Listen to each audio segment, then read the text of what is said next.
The Zone Consortium had already drawn back their defensive lines entirely, while Fortress 178's engineering battalion was successful in building a pontoon bridge across Blackstone River.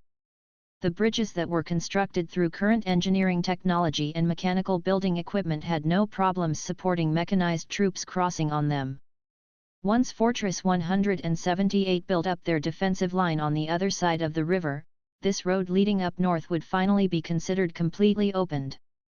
If everything else went smoothly, Fortress 178 would continue northwards to take the front line at Mt. Wuchuan, and there would be no further obstacles hindering them from traveling up north. However, it could be foreseen that the front line at Mt. Wuchuan would truly turn into a bloody battlefield from here.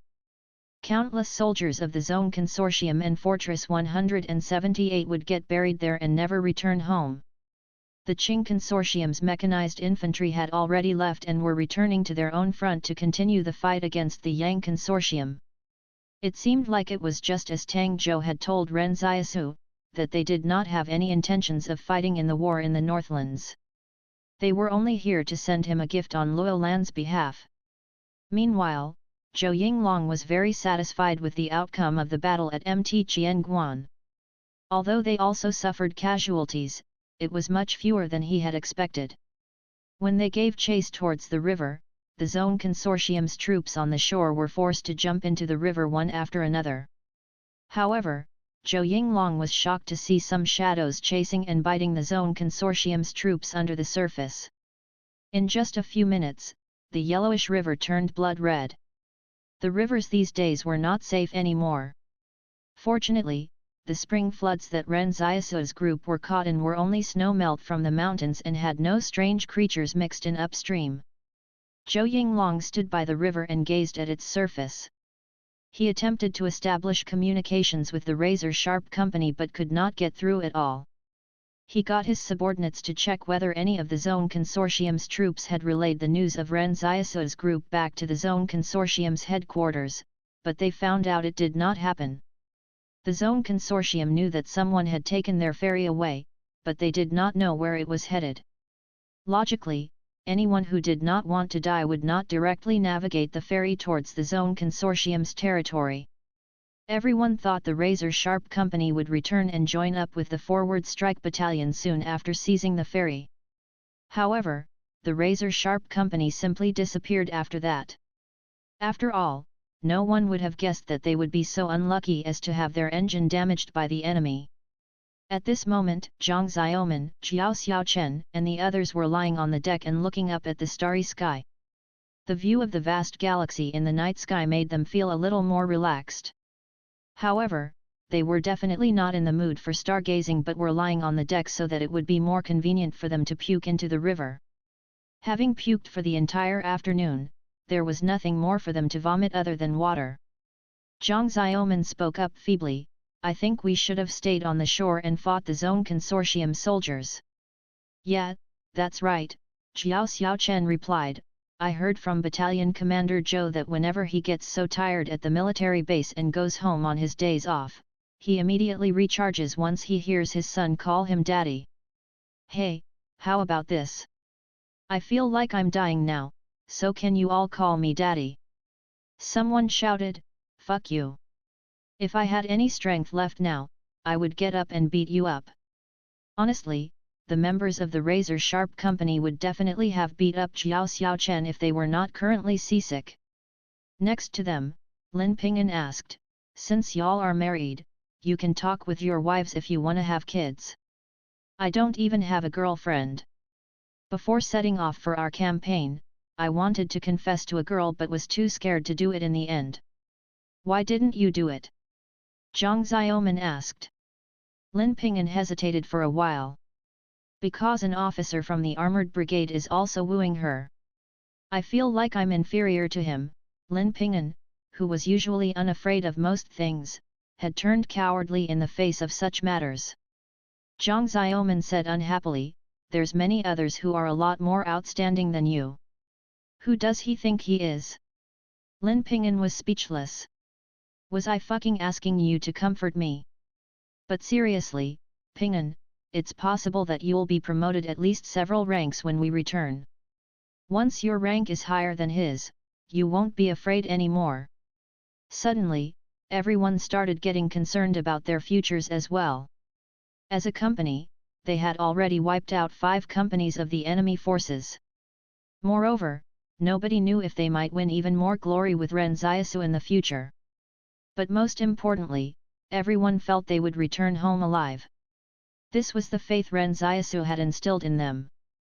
At this moment, Ren Xiaosu walked onto the deck as though he were totally fine and took out a rope with a hook tied to its end.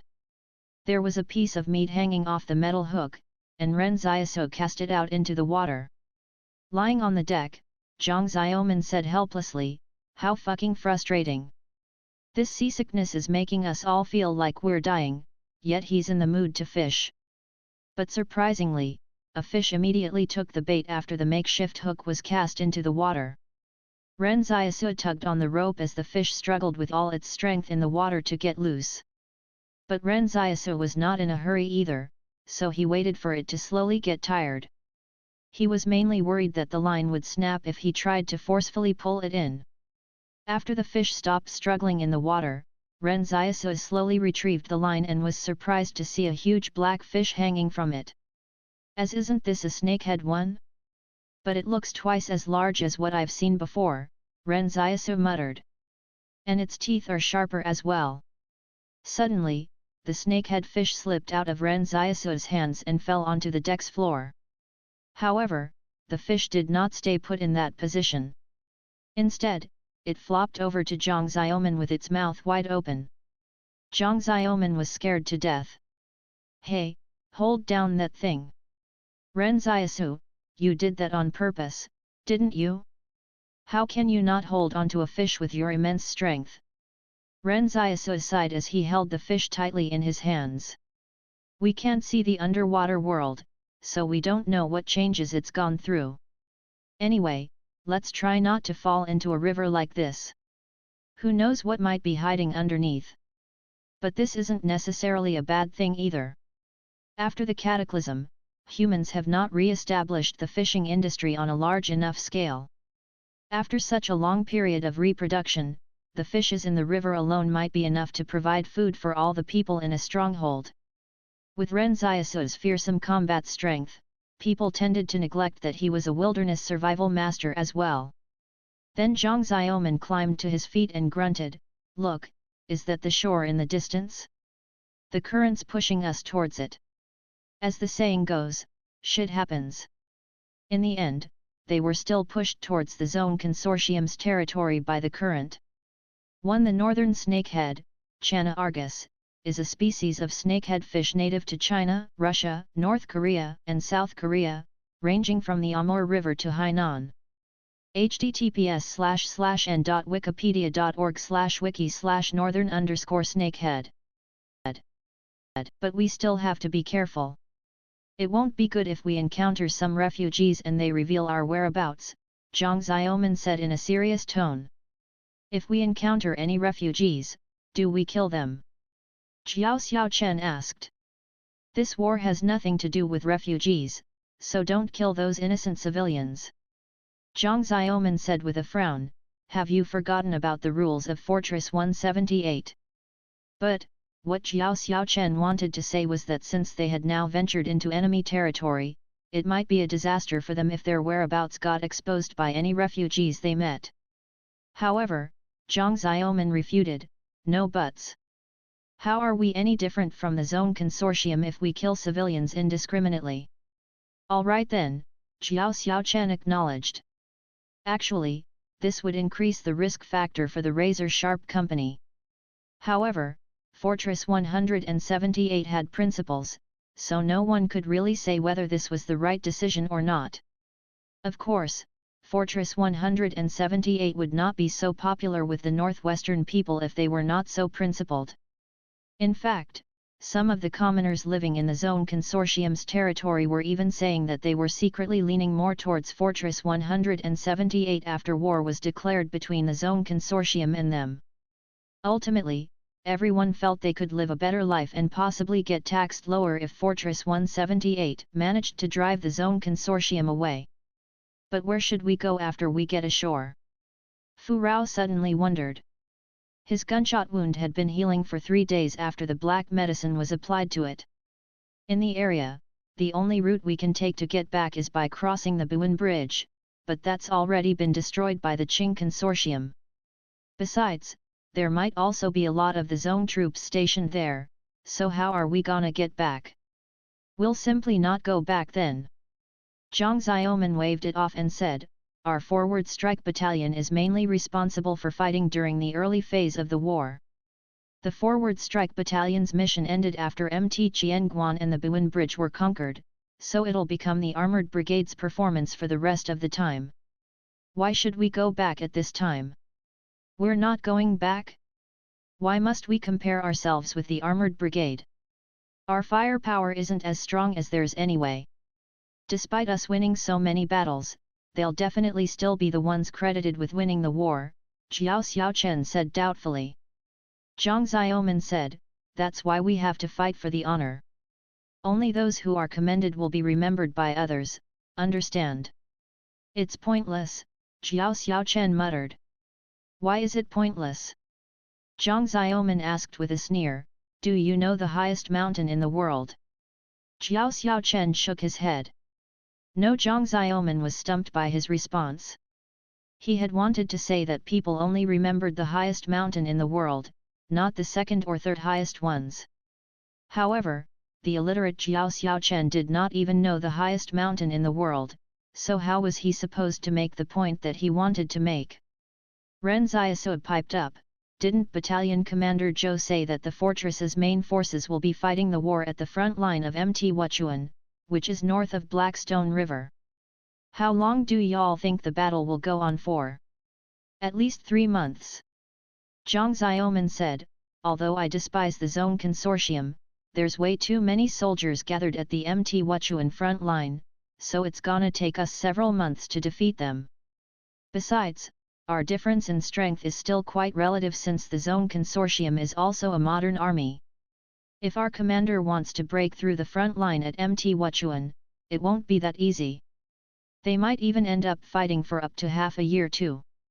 Once the front line at Mt Wuchuan was broken through, the Zone Consortium's defeat in the war could basically be announced in advance. Ren Xiaosu said, at this moment, all of the Zone forces will surely assemble at the front line of Mt Wuchuan. So their rear guard will definitely be spread thin. Why don't we attack their industry in the north then? Since those factories are located outside the strongholds, their garrison forces must be extremely weak. Some of the factories probably don't even have any private troops stationed there. Zhang Xiaoman's eyes lit up. That's a good idea. Ren Xiaosu, how did you come up with something like that? It wasn't my idea.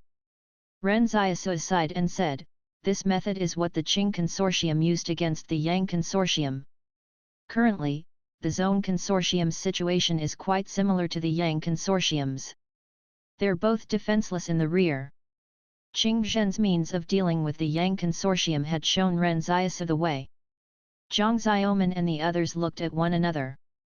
If they were a normal company, they would never be able to disrupt the entire industry of the Zone Consortium in the north. From what the Qing Consortium had gathered, the Zone Consortium had organized enough bandits to form an entire regiment. But they could still choose to attack some of the factories. Jiao Xiaochen said with a smile, that's a really good idea. We won't even have to wreak havoc since just giving the Zone Consortium a headache will work. Let's make a plan and see which of the Zone factories we should attack. But when these words were spoken, Ren Xiaosu was taken aback. He said, what I meant was, we should attack all of them. Everyone on the deck fell silent again. Zhang Xiaoman gave a hollow chuckle and said, oh, stop joking. I'm not joking. Ren Xiaosu said in seriousness, y'all probably haven't come across the private troops of the strongholds for many years. The regiment formation has been a mess for a long time. They probably can't even hit the bullseye at 50 meters at a gun range. What if the Zone Consortium deploys their regular troops to pursue us? Zhang Xiaoman asked in surprise. Then we run. Ren Xiaosu said, don't worry, I have a way to deal with that. Everyone from the razor-sharp company thought that Ren Xiaosu was just a supernatural being with 2 superpowers, which was already very formidable. But actually, Ren Xiaosu still had a trump card up his sleeve. It was a move that would deal the Zone Consortium and Zone Cheng the fatal blow. It would be the straw that broke the camel's back. With a thud, the ferry ran aground on the shore. The razor-sharp company jumped off the boat one after another, and in just 2 minutes, they finished assembling and began to infiltrate the coast in a wedge. In a place they were unfamiliar with, it was unthinkable to spread out their forces. So they had to move together as a group. They would either survive together or die together. Looking down from above, the forces of Fortress 178 and the Zone Consortium were distinctly separate from each other in the south and the north. In the east, a route led to the Central Plains, while the Gobi Desert was to the west and stretched all the way to the Alza League 1 in the north. But now, there was a strange company mixed among that distinct distribution of fighting forces as the razor-sharp company advanced north. As Zhang Xiaoman walked in formation with the others, Ren Xiaosu had already sent his shadow clone out while nobody was paying attention. Suddenly, Zhang Xiaoman said, "Brothers, we can't call for reinforcements this time. This is a treacherous path we're walking, and none of us can turn around. If I die, y'all must remember to bring my molars back home." Ren Xiaosu said coldly, "You'd better not die. If you do, I'll knock all of your teeth out before I choose a good-looking one to bring back." Zhang Xiaoman shuddered in fear. "You're too fucking ruthless. One Alza League is one of 12 prefecture-level divisions and 3 extant leagues of Inner Mongolia. https://n.wikipedia.org/wiki/alza_league." At the beginning, the Qing Consortium soldiers who were his supporters were saying how it would be difficult to get to see him in the future. But to their surprise, they got to see him almost every day now. In their private conversations, the generals even said that Qing Zhen was too compassionate towards his subordinates. They felt that a lot of people might learn they could win the support of their subordinates by living in the same conditions and not seeking to be treated with special privileges. But knowing so did not mean they would practice it as well. But when Qing Zhen heard what was being said about him in private, he admitted frankly that he had moved into the barracks because he was afraid of getting assassinated. Living under the same roof with the troops and sharing the same meals was because he was worried about being poisoned. When the generals heard this, they did not know how to respond. However, they were already used to hearing him speak hard truths in such a casual manner. When they were planning the coup, Qing Zhen told them they might die if they charged up Mt. Ginkgo. But didn't they still do it in the end? So after the generals learned about Qing Zhen's worries, they all reassured him that the military base near Stronghold 111 was the safest place of all. No matter how powerful the supernatural being that broke in was, they would never walk out of the place alive. Qing Zhen could only shake his head and smile, because he knew very well how difficult it was to deal with the supernatural beings these days. Moreover, the supernatural beings were still getting stronger. At this moment, Qing Zhen was standing in front of a huge sand table. However, the terrain on the sand table was not the southwest but the northwestern battlefield between Fortress 178 and the Zone Consortium. There was a clear and distinctive separation between the red and blue flags on the sand table. The blue flag represented the Zone Consortium in the north, while the red flag represented Fortress 178 in the south. Suddenly, Qing Zhen picked up a tiny red flag and seemed like he wanted to place it somewhere in the north. But he didn't know where to place it. Next to him, Luo Lan, who was making eyes at the secretary, suddenly asked, "And which fighting force does this flag represent?" "The Forward Strike Battalion's razor-sharp company," Qing Zhen replied calmly. "If you harass my secretary again, I'll have Qing Yu throw you out." "Would that child, Qing Yu, dare to throw me out?" Luo Lan brushed it off. He slapped the secretary's butt and said to Qing Zhen after harrying her out, "Since you don't lust after women, why not let me have her rather than having others take advantage of her? I bet you're running out of the black medicine Ren Xiaosu gave you." Qing Zhen glanced at Luo Lan. Let's see what you're gonna do when it runs out. Luo Lan felt a pain in his chest. I forgot to tell Tang Zhou to get some more black medicine from Ren Xiaosu when I sent him north. Damn it! Ren Xiaosu and the Razor Sharp Company have already passed the Buin River and are continuing north. Qing Zhen remarked, if something happens to him, you're gonna be out of black medicine for the rest of your life. What? Why is he heading further north? The zone troops are all over the place there, Luo Lan said in surprise. When did this happen? About 2 days ago. The news was relayed back a little late this time. Qing Zhen thought for a moment before saying, I wonder if he was forced to go there or if he chose to do it so he could kill the enemy himself. So don't ever underestimate a supernatural being's determination for vengeance. That's also why I chose to move into the barracks. News of Li Shenton's revenge on the Li Consortium had already begun to spread, with several versions, either from the rumor mill or as told by those in the inner circle of the Li Consortium, going around. They were all about how that young man had buried the entire Li Consortium into the underworld. Even people in the Central Plains probably knew about this. This is the era of the rise of gods. Qing Zhen said with a sigh, in the end, we have 2 supernatural beings around us, and one of them loves money too much. Nearby, Zhou Qi, who was lying in an armchair and pretending to be sleeping, opened his eyes and said, please don't insinuate things in my presence. Is it wrong of me to love money? Qing Zhen glanced at Zhou Qi and continued, at this point, I think that Ren Xiaosu's superpower is still to be determined. I'm afraid that the Zone Consortium will have a problem on their hands now that he's headed north into their territory. Luo Lan walked to the sand table. Where do you think he'll go? Qing Zhen thought for a moment before answering, no matter where he goes, he'll definitely appear in front of those Zone Consortium hyenas at the end. Then Qing Zhen placed the red flag down on the position of Stronghold 146.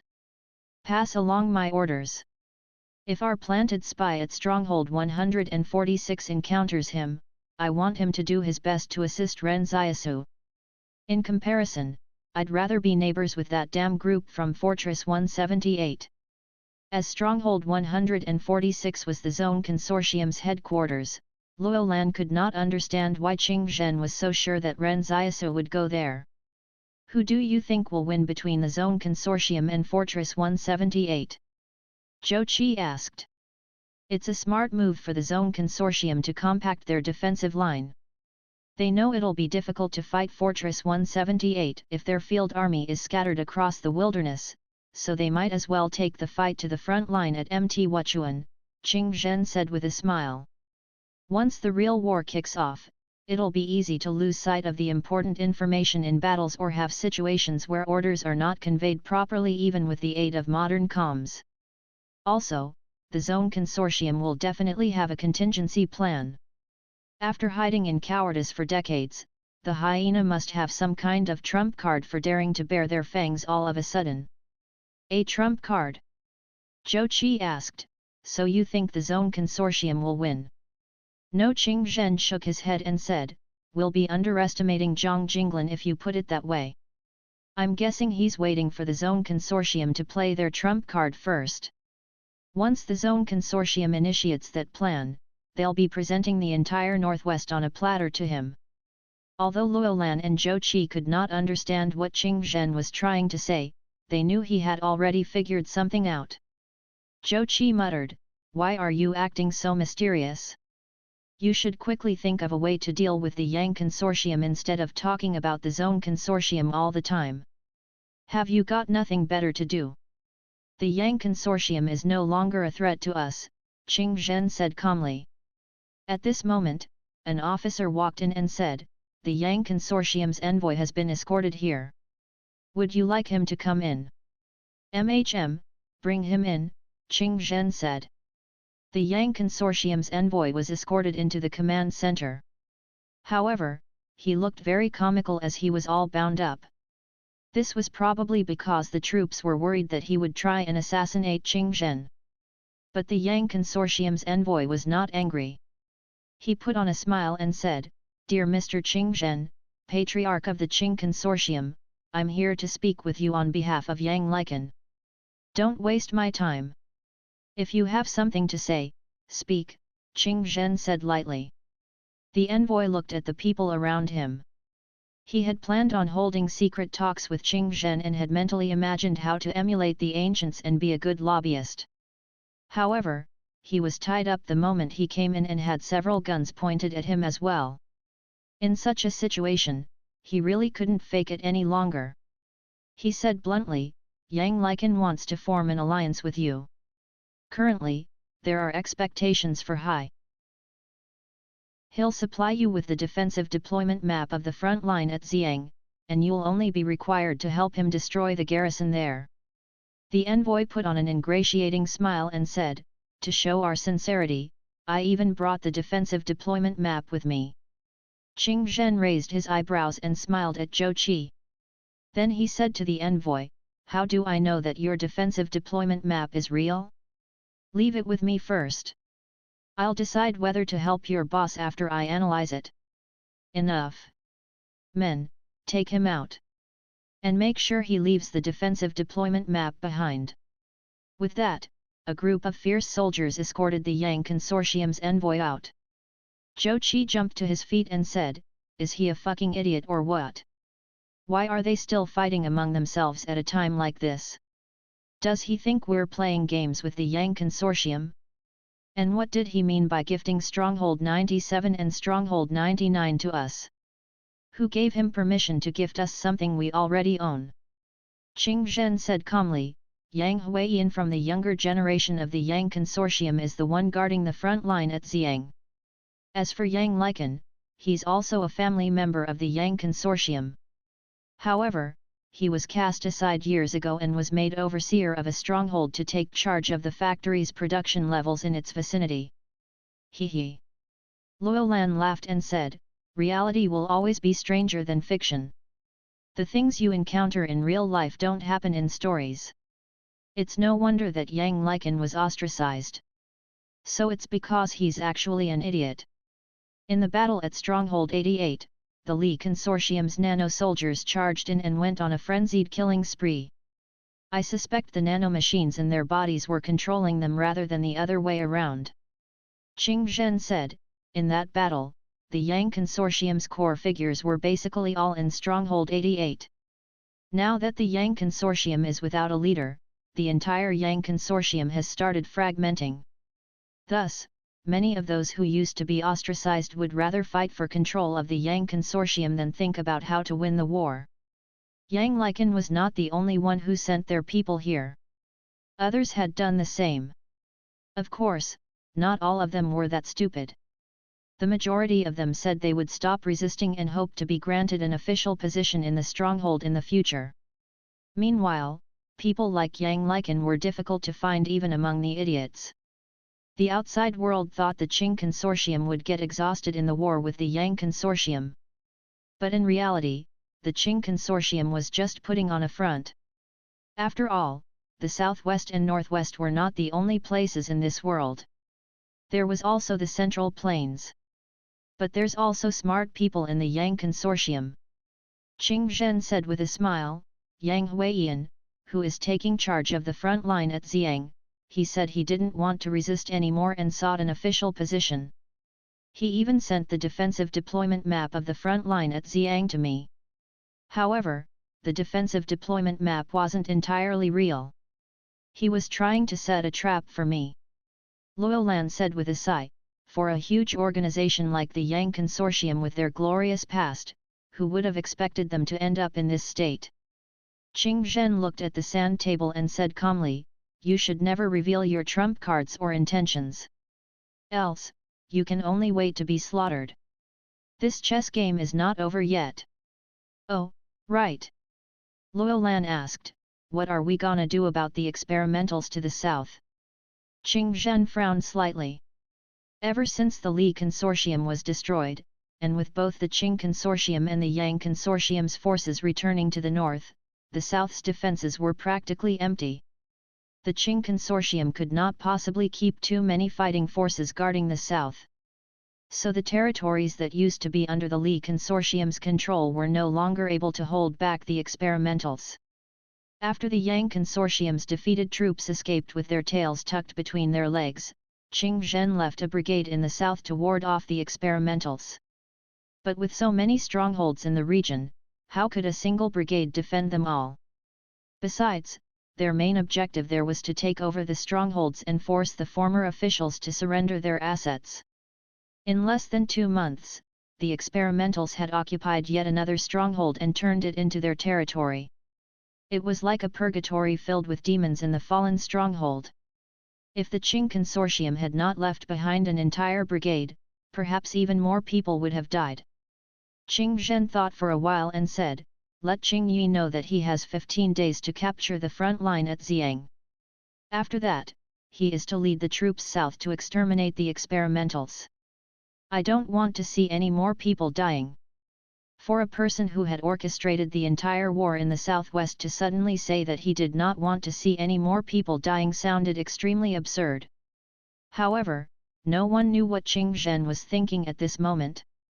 Luo Lan asked, "After they defeat the Yang Consortium, the soldiers will be exhausted. Shouldn't we let them rest rather than making them head south immediately?" "Why don't you use?" "No, we can't use that," Qing Zhen interrupted. "We can't simply do as we please with some things." Luo Lan stood up and dusted himself off. "All right then, I'll oversee the takeover of the Yang Consortium's strongholds. I think those old fogies should be quite rich. After the war's over, it can't be that our Qing Consortium keeps getting poorer, right? You're not suited to handle such rotten matters, so leave it to me." Now that Qing Zhen was the Qing Consortium CEO, he had to take care of his image. Hence, Luo Lan volunteered to take charge of the seizure of people's assets. Previously, Luo Lan had also overseen the seizure of the Li Consortium's territories. The officials and businessmen of the Li Consortium got horrified whenever Luo Lan's name was mentioned. That was because Luo Lan's methods for pilfering their assets were known to be brutal. Some of the officials who used to work for the Li Consortium insisted they did not have any money at all because they did not want their gold to be seized. However, all of them still ended up confessing after they were hung from their roofs and severely beaten for 3 days and 3 nights by Luo Lan. There were also methods like not allowing them to sleep and physical torture that Luo Lan resorted to. These were all methods that were used to deal with spies, so how could the officials possibly endure it? As of this moment, it was unknown how many people were cursing him behind his back. Everyone was claiming that Luo Lan was a cannibal. But all the assets that were seized by Luo Lan would get put into the Qing Consortium's account. He did not keep any of it for himself. Quoting Luo Lan, why would he need the money when his brother was the Qing Consortium CEO? He didn't even have to pay out of his own pocket wherever he went. Qing Zhen was previously the Qing Consortium's shadow. And now, Luo Lan looked like he had become Qing Zhen's shadow. Qing Zhen looked at Zhou Qi. "I want you to make a trip to the Central Plains. Things are already brewing over there, so it's time to act. You seem quite trusting of me this time." Zhou Qi said with a grin, "Weren't you afraid I would turn against you at the last minute? But now you're actually assigning such an important task to me." Qing Zhen said, "No one can afford to pay you what I paid." Zhou Qi whistled. He no longer carried himself in a cultured and respectable way anymore and acted more like a mercenary.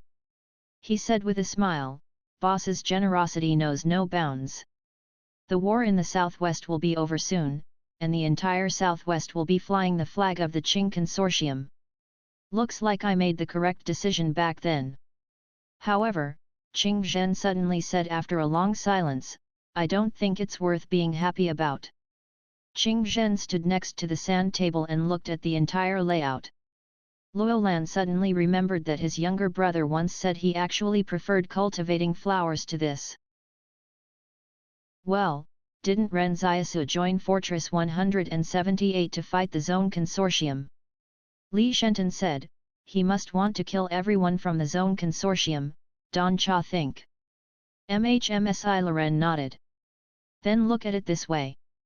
Since the Zone Consortium has so many people, there's probably gonna be some of them who'll go into hiding in the Central Plains to avoid the calamity.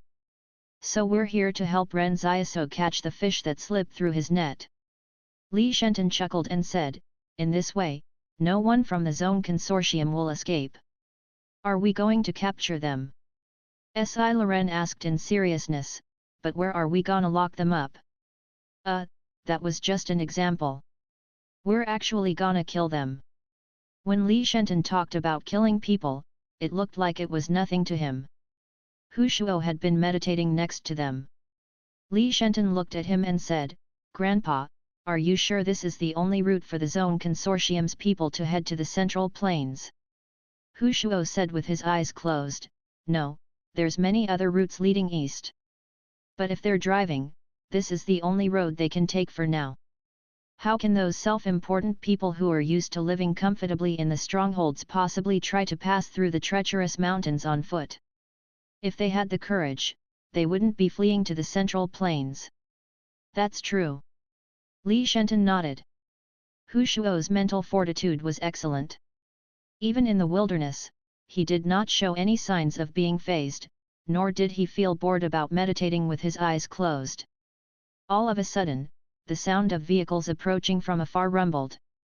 Li Shenton said with a smile, here they come. These vehicles had traveled here from the northwest. As Fortress 178 did not have access to this road, so it could only be someone from the Zone Consortium. Li Shenton and Si Loren started approaching the convoy. They had already decided not to let any surviving members of the Zone Consortium leave here. Si Loren waved her hand, and the huge chest flew towards her like it was light as a feather, allowing her to carry it on her back at will. But just as the convoy was turning past a hill, Li Shenton and Si Loren saw a steam locomotive speed out of nowhere in the wilderness and smash ruthlessly into the convoy, flipping over all of the vehicles. The steam locomotive that appeared out of thin air was moving extremely fast. It looked like this was premeditated. The vehicles that had been hit were sent rolling across the ground. When these vehicles finally came to a stop, the people inside were either dead or injured. The vehicle at the head of the convoy had even been squashed like a can of sardines. When the people who were still alive tried their best to climb out of the vehicles, the steam locomotive with 4 carriages that had just gone past turned around and smashed into them once more. It looked like it was determined to kill everyone in the convoy. Li Shenton, Si Loren, and Hu Shuo watched, their jaws dropping. They were about to make a move, but little did they expect that someone even more violent than them would appear. What was going on? Who had such a huge grudge against the Zone Consortium? Who is that? Li Shenton said in surprise. It's probably someone seeking revenge, Hu Shuo said. Let's watch from the shadows for now. Although there were trees around here, the view of the surroundings was relatively clear. The person controlling the steam locomotive should have spotted them, yet they did not attack them. After all, Si Loren was floating in the sky with a huge chest on her back, so it was obvious that the 3 of them were not to be trifled with. The steam locomotive slowly dissipated. It had not killed everyone in the convoy yet, and one of the vehicles even managed to escape nearly unscathed. Wang Kongyang stepped out from behind a hill at this moment. He was the one who had been controlling the steam locomotive. Wang Kongyang glanced at Li Shenton's group in the distance, then crouched beside the rearmost overturned off-road vehicle of the convoy and sneered, "Don't go any further. Return and tell that bastard, Zhong Cheng, that our score hasn't been settled yet. I'll have plenty of time to settle things with you people in the future, but for now, I'll be happy to get the interest." Wang Kongyang was someone who would seek revenge over the smallest of grievances. Otherwise, he would not have kept making trouble for Ren Xiaosu. He not only possessed capability and courage but also a high level of restraint. Although he was from one of the earliest batches of supernatural beings to awaken their powers, he constantly remained under the radar and was willing to suffer the disdain of his superiors in the private troops. That was why Wang Kongyang would not foolishly seek an opportunity to kill Zhong Cheng after Zhong Cheng had plotted against him. However, he definitely wanted to get back at him for it. If he had the chance to get his revenge, he would undoubtedly take it. Shouldering his backpack, Wang Kongyang walked to the other off-road vehicles, acting like no one was around as he pried open one of the trunks and took out the gold in it. After taking away a portion, he suddenly said to Li Shenton, "It was fate that we met. Thank you for not interfering. Someone from the Zone Consortium is diverting the gold in this vehicle to the Central Plains. I've only taken half of it. You guys can have the rest." As Wang Kongyang spoke, he slowly retreated backwards. He was so cautious that he did not even want to approach Li Shenton's group. Stunned, Li Shenton watched this play out. To be honest, they had not expected this turn of events. He asked Wang Kongyang, "Did you have a grudge against the Zone Consortium?" "Of course," Wang Kongyang replied. "What's in that chest you're carrying?" Li Shenton glanced at the case on Si Loren's back and said, "You talking about this? There's a statue of a deity inside it." Wang Kongyang was stunned. He thought the little girl was carrying something valuable, but how could he have known it would turn out to just be a statue? Then he asked, "What are you doing here?" "Oh, we also have a grudge against the Zone Consortium." "Well, I guess it's considered a grudge." Li Shenton laughed and said, "Why don't you stay around? We can kill the Zone Consortium's people together." Wang Kongyang smiled. "I appreciate your kind offer, but I'm used to being alone and not making friends with others. So let's just bid farewell." Wang Kongyang was a bold but careful person. He had never felt any sense of belonging to any organization or force and would never trust anyone either. He was just pursuing a good life. Yes, it would be fine if he kept living in wealth. Li Shenton said with a smile, "You said it yourself. It was fate that we met. My name is Li Shenton. What's yours, brother?" Wang Kongyang's pupils contracted. How could he not have heard of it before? This name had already spread throughout the entire southwest and northwest. However, he had not expected to encounter this demon here. Wang Kongyang said cautiously, "I'm just a nobody, so there's no point mentioning it." Li Shenton said with a smile, "It looks like you've heard of my name." Wang Kongyang said with a smile, "How can I not have heard of the Demon Whisperer? I just wonder why you guys are here." During their conversation, Wang Kongyang retreated backwards quickly and conjured the steam locomotive once more. Then he jumped onto it and fled into the distance. Li Shenton stroked his face. "Am I that frightening?" Si Loren giggled and said, "No." Li Shenton watched the steam locomotive depart and sighed. "I guess only such emotionless people with no attachments to the world can survive in this chaotic world." When Li Shenton reached out and opened his clenched fist, the squashed vehicle actually started uncrumpling as though it were an expanding balloon. When the man could move again, he kowtowed to Li Shenton. "I have a satellite phone, so I can get him right away." Li Shenton nodded and said with a smile, "Give him a call then. You heard what that person said just now. Since he asked you to report back to the Zone Consortium, you should report it quickly." "Okay, okay." The man was traumatized and did whatever he was told. Part of it might have been the effect of Li Shenton's hypnosis or maybe panic. Li Shenton looked into his eyes and said, "A supernatural being who can control a steam locomotive has attacked you all. He said he wanted to take revenge on the Zone Consortium and has taken away all the gold." When the call went through, the man hurriedly reported the situation. The person on the other end of the line did not even grumble and just hung up in silence. Li Shenton sighed and said, "Why isn't there any reaction? All right, there's nothing left for you to do. You can end yourself now." With those words, the man stood up and limped quickly towards a rock on the roadside. He rammed himself into it and died. Next to him, Hu Shuo asked, what was the point of having him make that call? "Grandpa," Li Shenton smiled and said, "Wouldn't it be fun if that starts a chain reaction?" Hu Shuo looked at Li Shenton. He felt a sense of anguish when he heard it was about having fun. The old man understood that his grandson did not have a healthy mind, but he knew exactly what caused it. Most people who had experienced those situations would also find it difficult to live like a normal person, wouldn't they? So all he could do was protect his grandson while he still could. Whatever he wanted to do, he would be there with him.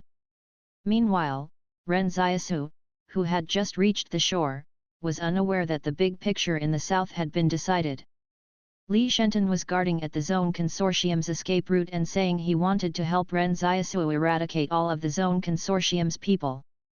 He also did not know that Wang Kongyang had actually been hiding in the Zone Consortium's territory for over a month after escaping from the valley, and he even pulled off a big ambush against the Zone Consortium before swaggering off. At this moment, Ren Xiaosu was leading the razor-sharp company along the shore while moving in a crooked fashion.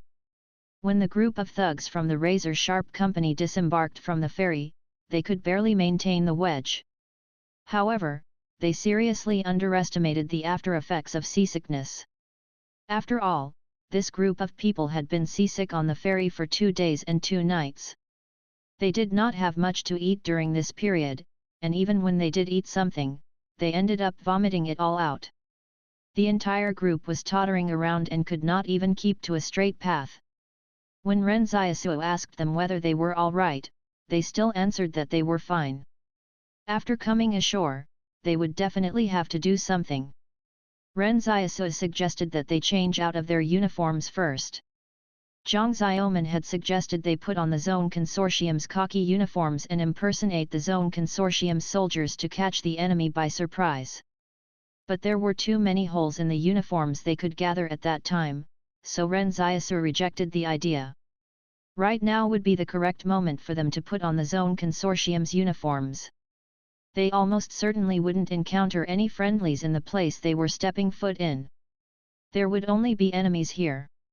On the northern shore of the Buin River was a farming settlement. But at this moment, there were weeds everywhere in the fields, and the fields looked hardly taken care of. In the territories controlled by the consortiums, it would not be enough to just own factories. Without a supply of food, they couldn't support many people. So the consortiums also commanded the refugees to cluster farm like how they managed their factories. Farming was basically the same as working in a factory. Looks like the farmer refugees have also been recruited to fight the war, Zhang Xiaoman muttered. Look at all these crops. They're dying with no one taking care of them. Farming was definitely not as simple as sowing in spring and reaping in fall. If there were no one to clear the weeds, they would end up growing even better than the crops. What the hell? Jiao Xiaochen said, look, the corn is about to bear ears, right? We don't even have this to eat in the fortress, yet they don't cherish what they have. However, it can also be seen how great of an exaggeration the Zone Consortium made when they claimed they had 200,000 soldiers. Zhang Xiaoman spat on the ground. How can a group of farmers fight a fucking battle? No wonder I thought the enemy's marksmanship was piss-poor in the Battle of Shishuan village. I think there's probably a lot of similar cannon fodder deployed at Mt. Wuchuan as well. Ren Xiaosu thought for a moment and said, if the refugees here had been recruited, they might have left in a hurry and not taken their clothing with them. Let's look around and put on whatever we can find first before searching for the Zone Consortium's military uniforms. It'll be easy to find clothing left behind by the refugees here, Zhang Xiaoman replied. What'll be difficult is getting our hands on the Zone Consortium's military uniforms. We have to obtain those that are clean and not bloodstained. You can't possibly expect to capture an entire company of Zone Consortium soldiers alive, right? Ren Xiaosu glanced at him. We can just look for a garment factory. The Zone Consortium's garment factories must all be producing those military uniforms now. We can choose whatever size we like after we take one of the garment factories. Zhang Xiaoman was stunned. This idea had not crossed his mind before. But before they could walk much further, they came across some simple ranch houses near the farming settlement that were neatly arranged in rows. It looked like these were the refugees' living quarters. There were a lot of clothes inside, but they were all filthy. But at a time like this, they could not be particular. Everyone in the razor-sharp company took the clothes from the houses and changed into them. Suddenly, Ren Xiaosu heard someone humming and approaching from behind the row of houses. It was even a girl's voice that he heard. Ren Xiaosu said, "Don't worry, it's just some normal refugees, and they aren't carrying any weapons." When they heard Ren Xiaosu, everyone was relieved. They did not even care how Ren Xiaosu knew that. Zhang Xiaoman said in a low voice, "They're probably refugees who came here to escape from the war. Don't alert them. We're also refugees now. Hide the guns inside the house and then head out." The moment they stepped out, everyone was surprised to see an old man holding a little girl's hand standing in front of them. The old man and the little girl were also stunned. They had not expected so many people to suddenly appear here. Zhang Xiaoman smiled kindly and said, "Sir, we are refugees passing by this place. Do you have any food that we can eat?" "Refugees?" the old man said in a startled manner, "I don't think why all refugees." Zhang Xiaoman was taken aback. "Why do you say that?" The old man trembled while replying, "This is the first time I've seen refugees carrying a mortar." Zhang Xiaoman turned around and looked at Xiao Xiaochen. When he saw Xiao Xiaochen still carrying the mortar in a daze, he kicked him right in the crotch.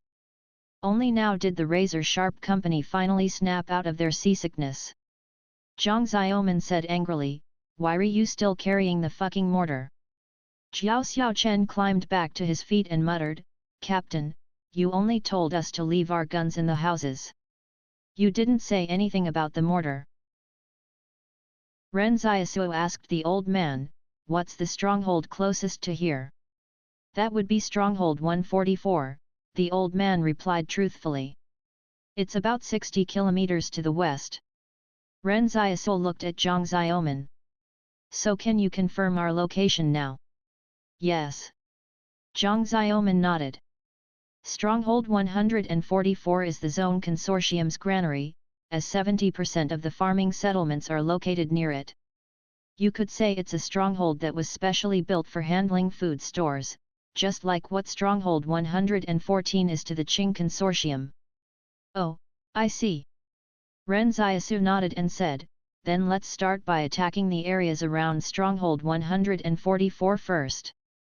Xiao Xiaochen suddenly asked, "What should we do with this old man and the little girl? Are we just gonna let them go? What if they report us to the Zone Consortium?" The old man immediately turned anxious. "Sir, don't you worry. We definitely won't report y'all to the Zone Consortium. Why all from Fortress 178, right? To be honest, we were all hoping that you would come here as well." The Zone Consortium had oppressed the refugees too much. As a result, they had lost the support of the refugees. Ren Xiaosu said, "If all the young and able adults weren't already conscripted by the Zone Consortium, we might have been able to organize the refugees into an armed force behind enemy lines and encircle the stronghold. When I attended Mr. Zhang's lessons, he once mentioned that such a division won." These words startled Zhang Xiaoman and the others quite a bit. However, they did not have the conditions to recreate something like that right now. From the company, someone asked, "Grandpa, is there any food here?" They were asking this because their rations were running out. Although there was the food that Ren Xiaosu had brought, Xiaohu only prepared enough for him alone. Based on Xiaohu's plan, the provisions would be enough to last Ren Xiaosu 3 months in the wilderness without needing him to constantly look for something to eat. Although there was plenty of food, it was not sufficient for the entire razor-sharp company. 3 months' worth of food for a single person would only last 2 days for 184 people. Therefore, it was extremely urgent that they find food first. Although Ren Xiaosu could plant some of the potato shooters, he would only use a method that would consume his gratitude tokens as a last resort. The old man said, "How could we still have food? It's all been seized by the Zone Consortium. They even found and took the food that we stashed away." Ren Xiaosu glanced at the basket the old man was carrying and saw it was filled with wild vegetables. It seemed like he had taken the little girl out earlier to dig for them. The old man was not lying. Then what should we do? Jiao Xiaochen asked. Zhang Xiaoman gave a wave of his hand. Don't worry, we can go and blow up the factories. There's so many workers in the factories, so how can they not have food there? When everyone heard this, they immediately headed west. They were going to seek uniforms and food at the same time. It went better than they expected. It didn't take them long before they came across a factory that had a continuous trail of white smoke gushing out of its chimney. The razor-sharp company had meticulously planned to attack it from 2 different directions. However, they did not even encounter any presence of a decent garrison around it, with only 2 private troops guarding the place. When they saw Ren Xiaosu and company, they instantly knelt on the ground and begged for mercy without any resistance. Furthermore, all of the refugees in the factory also came outside promptly and lined up. Zhang Xiaoman wondered, you only have 2 people guarding the entire factory. The private troops who were kneeling on the ground said, the rest have been transferred to the Zone Consortium's combat troops. All right then. Zhang Xiaoman seized their weapons and said, bring out the food y'all eat here. We want to take some of it with us.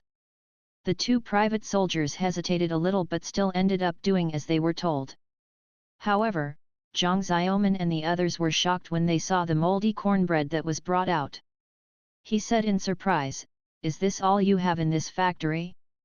Can any refugees step forward and answer me? One of the refugees said, Sir, this is what we usually eat. Zhang Xiaoman's face darkened. It was no wonder the Zone Consortium was unpopular with the people and that the old man had said they were all hoping for Fortress 178 to invade. It turned out the refugees were leading miserable lives. Ren Xiaosu sighed. Although the Qing Consortium was also an organization that exploited its refugees, the refugees in their factories at least had enough to eat. It wasn't about how good the Qing Consortium was, but how the other organizations made them look better. Jiao Xiaochen broke a moldy top of cornbread in half and saw that there were even grain chaff mixed into it. Is this thing really edible? Wouldn't you die after eating it? Sir, it's enough as long as it keeps us alive, the refugee replied. As this was a bronze smelter, the razor-sharp company could not find any clothes nor the Zone Consortium's military uniforms. This upset Zhang Xiaoman a little. He looked at Ren Xiaosu and said, we can't eat this.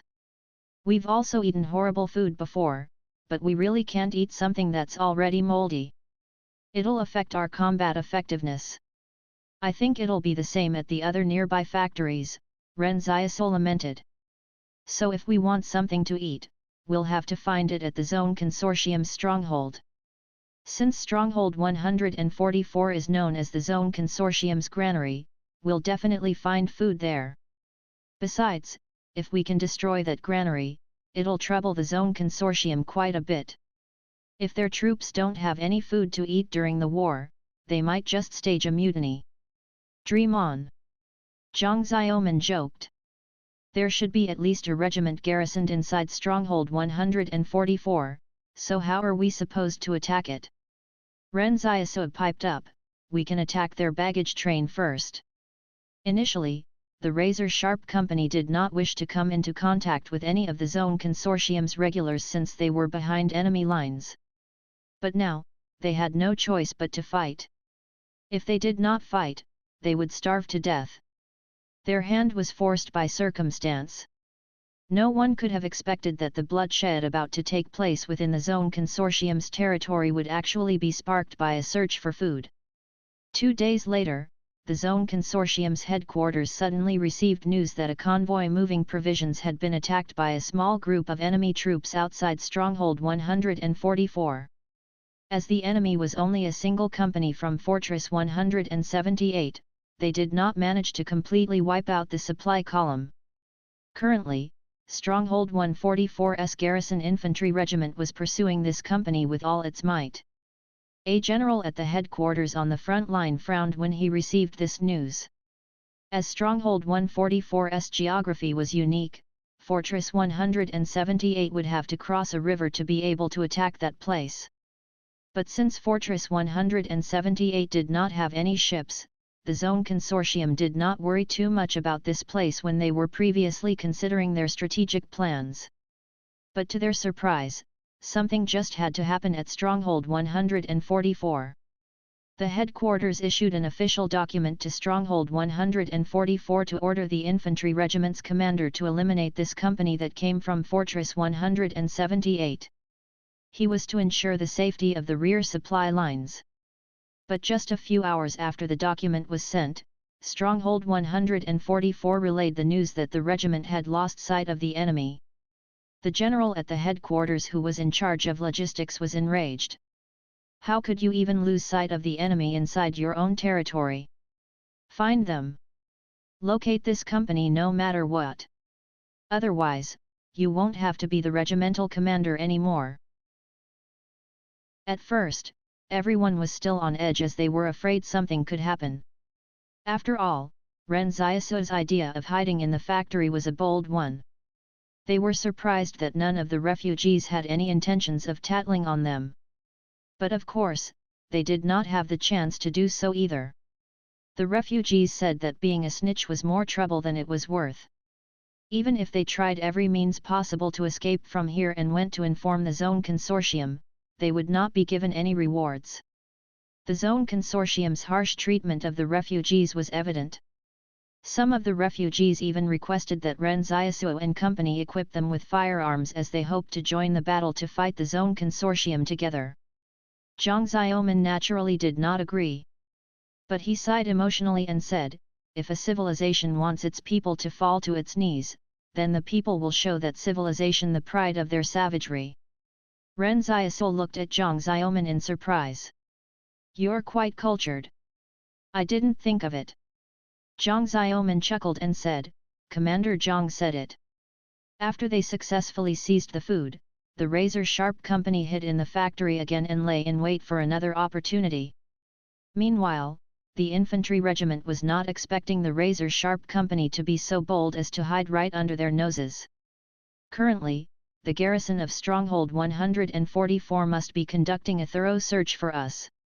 If an enemy appeared to our rear as well, we'd definitely have a headache like them too, Zhang Xiaoman said with a smile.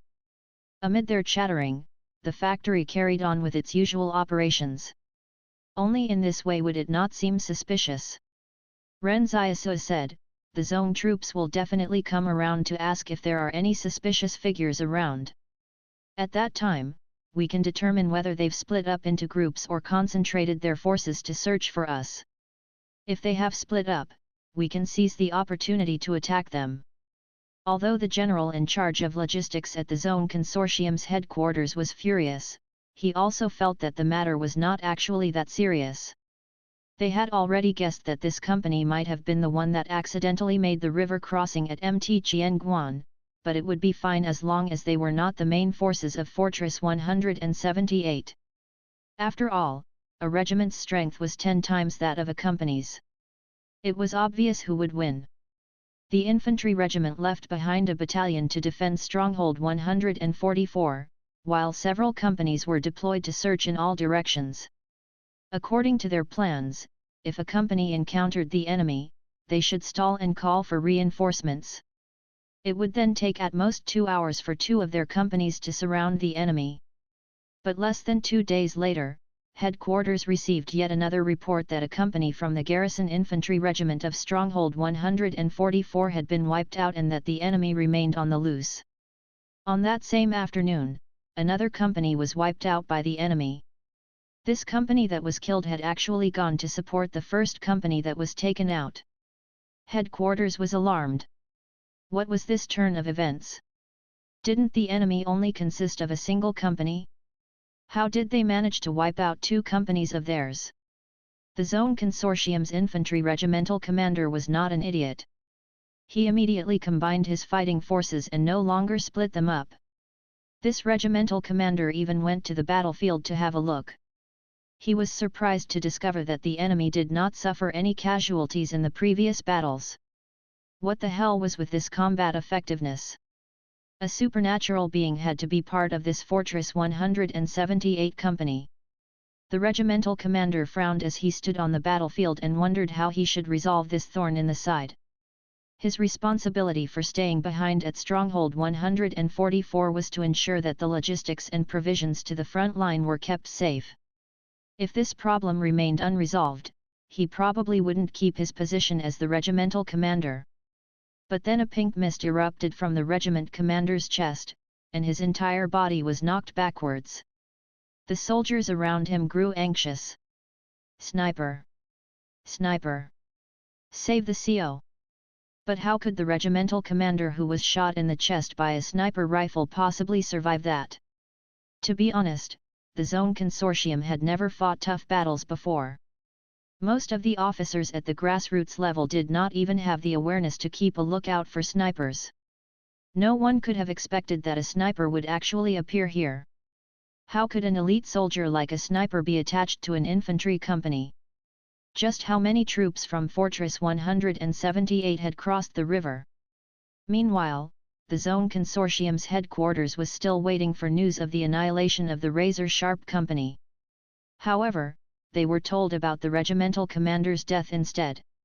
When the general who was in charge of logistics heard this news, he wanted to curse out loud.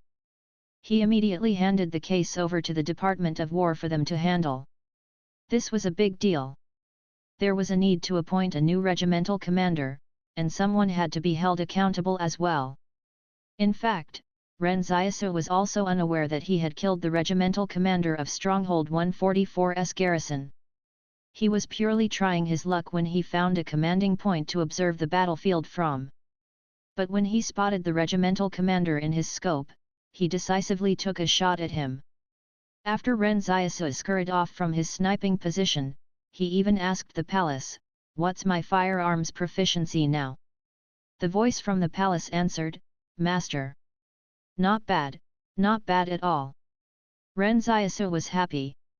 Ever since he killed the two snipers in the mountain range, he felt that his skill should have improved. This was the first time Ren Xiaosu had raised one of his skills to master, so he still felt a sense of accomplishment. After all, he did not achieve this by copying but through his actual skill and training. Ren Xiaosu did not fire a second shot because he saw the Zone Consortium troops armed with heavy machine guns. If they somehow managed to react and attack his position with the heavy machine guns, he might not survive. After joining back up with Zhang Xiaoman and the others, Zhang Xiaoman asked him, "Any success?" "Yeah, I killed an officer," Ren Xiaosu answered. "An officer? What was his rank?" Zhang Xiaoman asked. "You think I could tell?" Ren Xiaosu said. After all, the scope was not some kind of divine artifact. At that great a distance, a person would appear as small as an ant. Zhang Xiaoman nodded. "All right, I don't think it's anyone important anyway. Let's head back to the factory and lie low for now."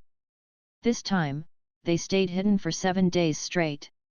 The Razor Sharp Company did not even see any signs of the Zone Consortium's companies pursuing or searching for them during this period. Zhang Xiaoman joked, "Why have the Zone Consortium's troops ceased their search?" "Ren Xiaosu, could you have killed their regimental commander?" Ren Xiaosu laughed. "As if we could get that lucky. Don't even think about it. I doubt that officer would be anyone as important as the regimental commander since he doesn't even have the awareness to keep a lookout for snipers." But unbeknownst to them, a chain reaction had already started due to Ren Xiaosu's sniping of the infantry regimental commander. It would even go on to affect the situation at the front line too. All because the Zone Consortium now suspected that there had to be more than one company from Fortress 178 that had infiltrated their rear lines. However, that wasn't the case for the Zone Consortium. At this moment, the Zone Consortium had recalled an elite officer from the front line to Stronghold 144 to take over as the new commander of the infantry regiment there. This young officer's performance at the front line was without peer. The Zone Consortium's higher UPS had even intended to let him take responsibility for guarding Position 128 on Mount Wuchuan. In the end, To resolve the matter at hand, they ordered him to return from the front line to take charge of the encirclement operation in the rear. Someone suggested they should just arrange for a full regiment to be redeployed to the rear to carry out the encirclement. However, one of the generals at the headquarters rejected this suggestion. Fortress 178 does not have a fleet. Although our defensive line at the southern shore of the Buin River has been crushed by the Qing Consortium, the waterway still remains under our control.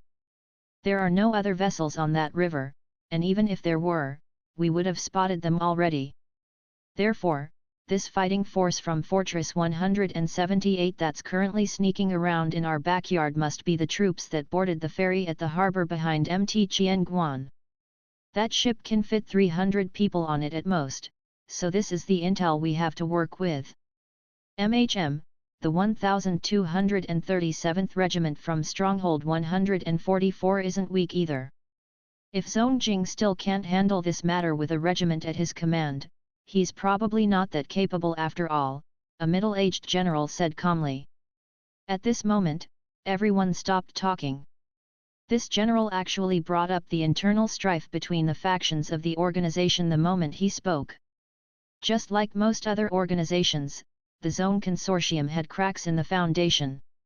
Otherwise, no one would have secretly transferred their assets out. Zone Cheng and Zone Xiang, who were from the Zone clan's main branch, were currently considered the frontrunners to lead the Zone Consortium. Meanwhile, this young officer named Zhong Jing was from the 4th Ancillary Branch, and they were all considered competitors with one another. In the end, one of the generals in Zhong Jing's branch said, "The enemy has a sniper, so we have to deploy our most elite snipers to Stronghold 144 as well since the battle at Montana Wuchuan has not reached its climax yet." This was considered a quid pro quo, to which the other generals agreed to.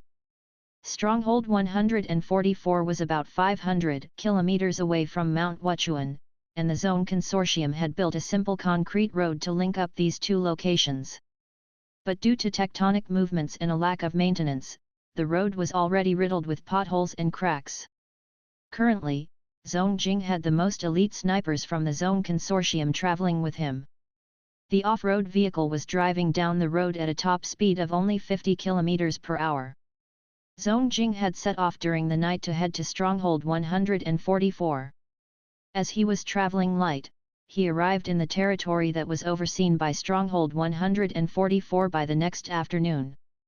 Zhong Jing was also getting very impatient. He was hoping to deal with the threat in the rear as quickly as possible so he could return to the front line where it was more feasible for him to gain accolades for a promotion. Before he even arrived at the stronghold, he was already making arrangements with the deputy commander of 1237th Regiment via a phone call. The first thing he did was to order his deputy to quickly search the nearby factories. While reading the situation reports, Zhong Jing realized the previous regimental commander had missed out on checking the factories and had a feeling that the enemy troops might be hiding in one of them. Thus, the second-in-command sent out several companies to check on the 20-something factories in the area. As expected, while he was still on the road that night, his second-in-command contacted him and reported that their troops had engaged the Fortress 178 troops in battle at a bronze smelter. Zhong Jing heaved a sigh of relief. It was just as he had guessed. Right after, he asked about the outcome of the battle but was met with evasiveness from his second-in-command, who told him that because there were too many factories, he had no choice but to split up the troops to check on each of the factories. He said that only a single company went to check on the bronze smelter, and they ended up being defeated by the enemy. Zhong Jing went silent for a while before asking about the number of casualties the enemy had sustained. He was told they suffered no casualties at all. In fact, before the company could even get close to the bronze smelter, Ren Xiaosu's shadow clone had already taken out most of their troops. The shadow clone rushed into the company's formation and slashed the radio operator and his radio set first. Then it started slashing all over the place within the formation before telling the razor-sharp company to come and clean up the mess. But it didn't just end there. The shadow clone also hunted down the Zone Consortium soldiers who were fleeing into the wilderness. In the end, the company that went to the bronze smelter was wiped out before they could even see the main entrance of the factory. The second-in-command only reacted after he realized he couldn't contact this particular company after half an hour had passed. But by that time, the razor-sharp company had already sent the refugees away and blown up the bronze smelter before escaping themselves. He didn't even have an idea of where they had fled. All of this was thanks to the fact that there was a war going on at the front line. Otherwise, Stronghold 144's troops were definitely not a force that Ren Xiaosu could beat. However, Ren Xiaosu only dared to attack the Zone Consortium in their own territory precisely because of that. Zhong Jing was starting to burn with worry. It would be not appropriate for him to chide his new second-in-command in the call. After all, how could he tell him off so quickly when he was freshly posted to this regiment himself? If the other party did not cooperate with him as a result, that would be even more troublesome. His second-in-command asked, "Should I send some troops to go and escort you? If there's any danger, they'll at least be able to protect you." Zhong Jing was really frustrated. Although he wanted to learn from the higher UPS to act patiently, he was still young and unable to rein in his anger. He couldn't help but criticize, "There's no need. Continue tracking the enemy. Even though you can't do your duty, you sure are great at being an ass-kisser. If you can't locate the Fortress 178 troops within the day, you won't need to stay around in 1237th Regiment any longer. I'll ship you north to mine." Meanwhile, the razor-sharp company was marching west in the wilderness. Thanks to Zhong Jing, they could no longer hide comfortably in the factories anymore. Zhang Xiaoman was cursing at Zhong Jing, "I wonder which Zhong bastard is so cunning that they actually guessed where we were hiding." "What did you expect?" Ren Xiaosu said calmly, "We can't treat the other party like they're idiots." It was only a matter of time before the Zone Consortium found out. When they heard the sudden rumble of a vehicle driving in the wilderness, everyone threw themselves on the ground. Some of them hid in ditches while others took cover behind trees. They had not been walking on the main road as that would be a death wish. However, they were marching parallel to the road in case they lost their bearings. If they encountered the Zone Consortium's convoys, they might even be able to rob them again. After all, their provisions were running out again. An off-road vehicle sped past them on the road. Jiao Xiaochen mumbled, "It's not a convoy." There was a hint of disappointment in his voice. Chuckling, Zhang Xiaoman chided him softly, "That vehicle came from the direction of the front lines. Even if they are a convoy, it would only be an empty vehicle." Where's Ren Xiaosu?" They looked around and were surprised to see Ren Xiaosu lying on a hill and holding a large black sniper rifle in front of him. With a loud bang, a huge dust cloud kicked up around where Ren Xiaosu lay. He had fired an incendiary bullet that hit the off-road vehicle right in the gas tank. Everyone saw the off-road vehicle explode into a fireball in the wilderness. The vehicle parts were blasted into the air before landing on the ground, scattering everywhere. Zhang Xiaoman and the others watched in shock as Ren Xiaosu put away his sniper rifle. They only knew that Ren Xiaosu was capable of sniping, and this was the first time they had witnessed the process themselves. Including the sniper rifle, how many powers did Ren Xiaosu have? 3. Stunned, Zhang Xiaoman wondered if Ren Xiaosu might even possess more than 3 superpowers. When Ren Xiaosu came back over, Zhang Xiaoman asked, "Why did you shoot them?" "Why not?" Ren Xiaosu thought for a moment before answering, "If they can travel in an off-road vehicle, they should at least be lieutenants, right? In that case, why not just kill them?" "True. Let's hurry and leave. It's time to switch locations." Zhang Xiaoman led the razor-sharp company and escaped into the depths of the wilderness. The Zone Consortium was tracking them closely, so they had to find a place to lie low for a bit.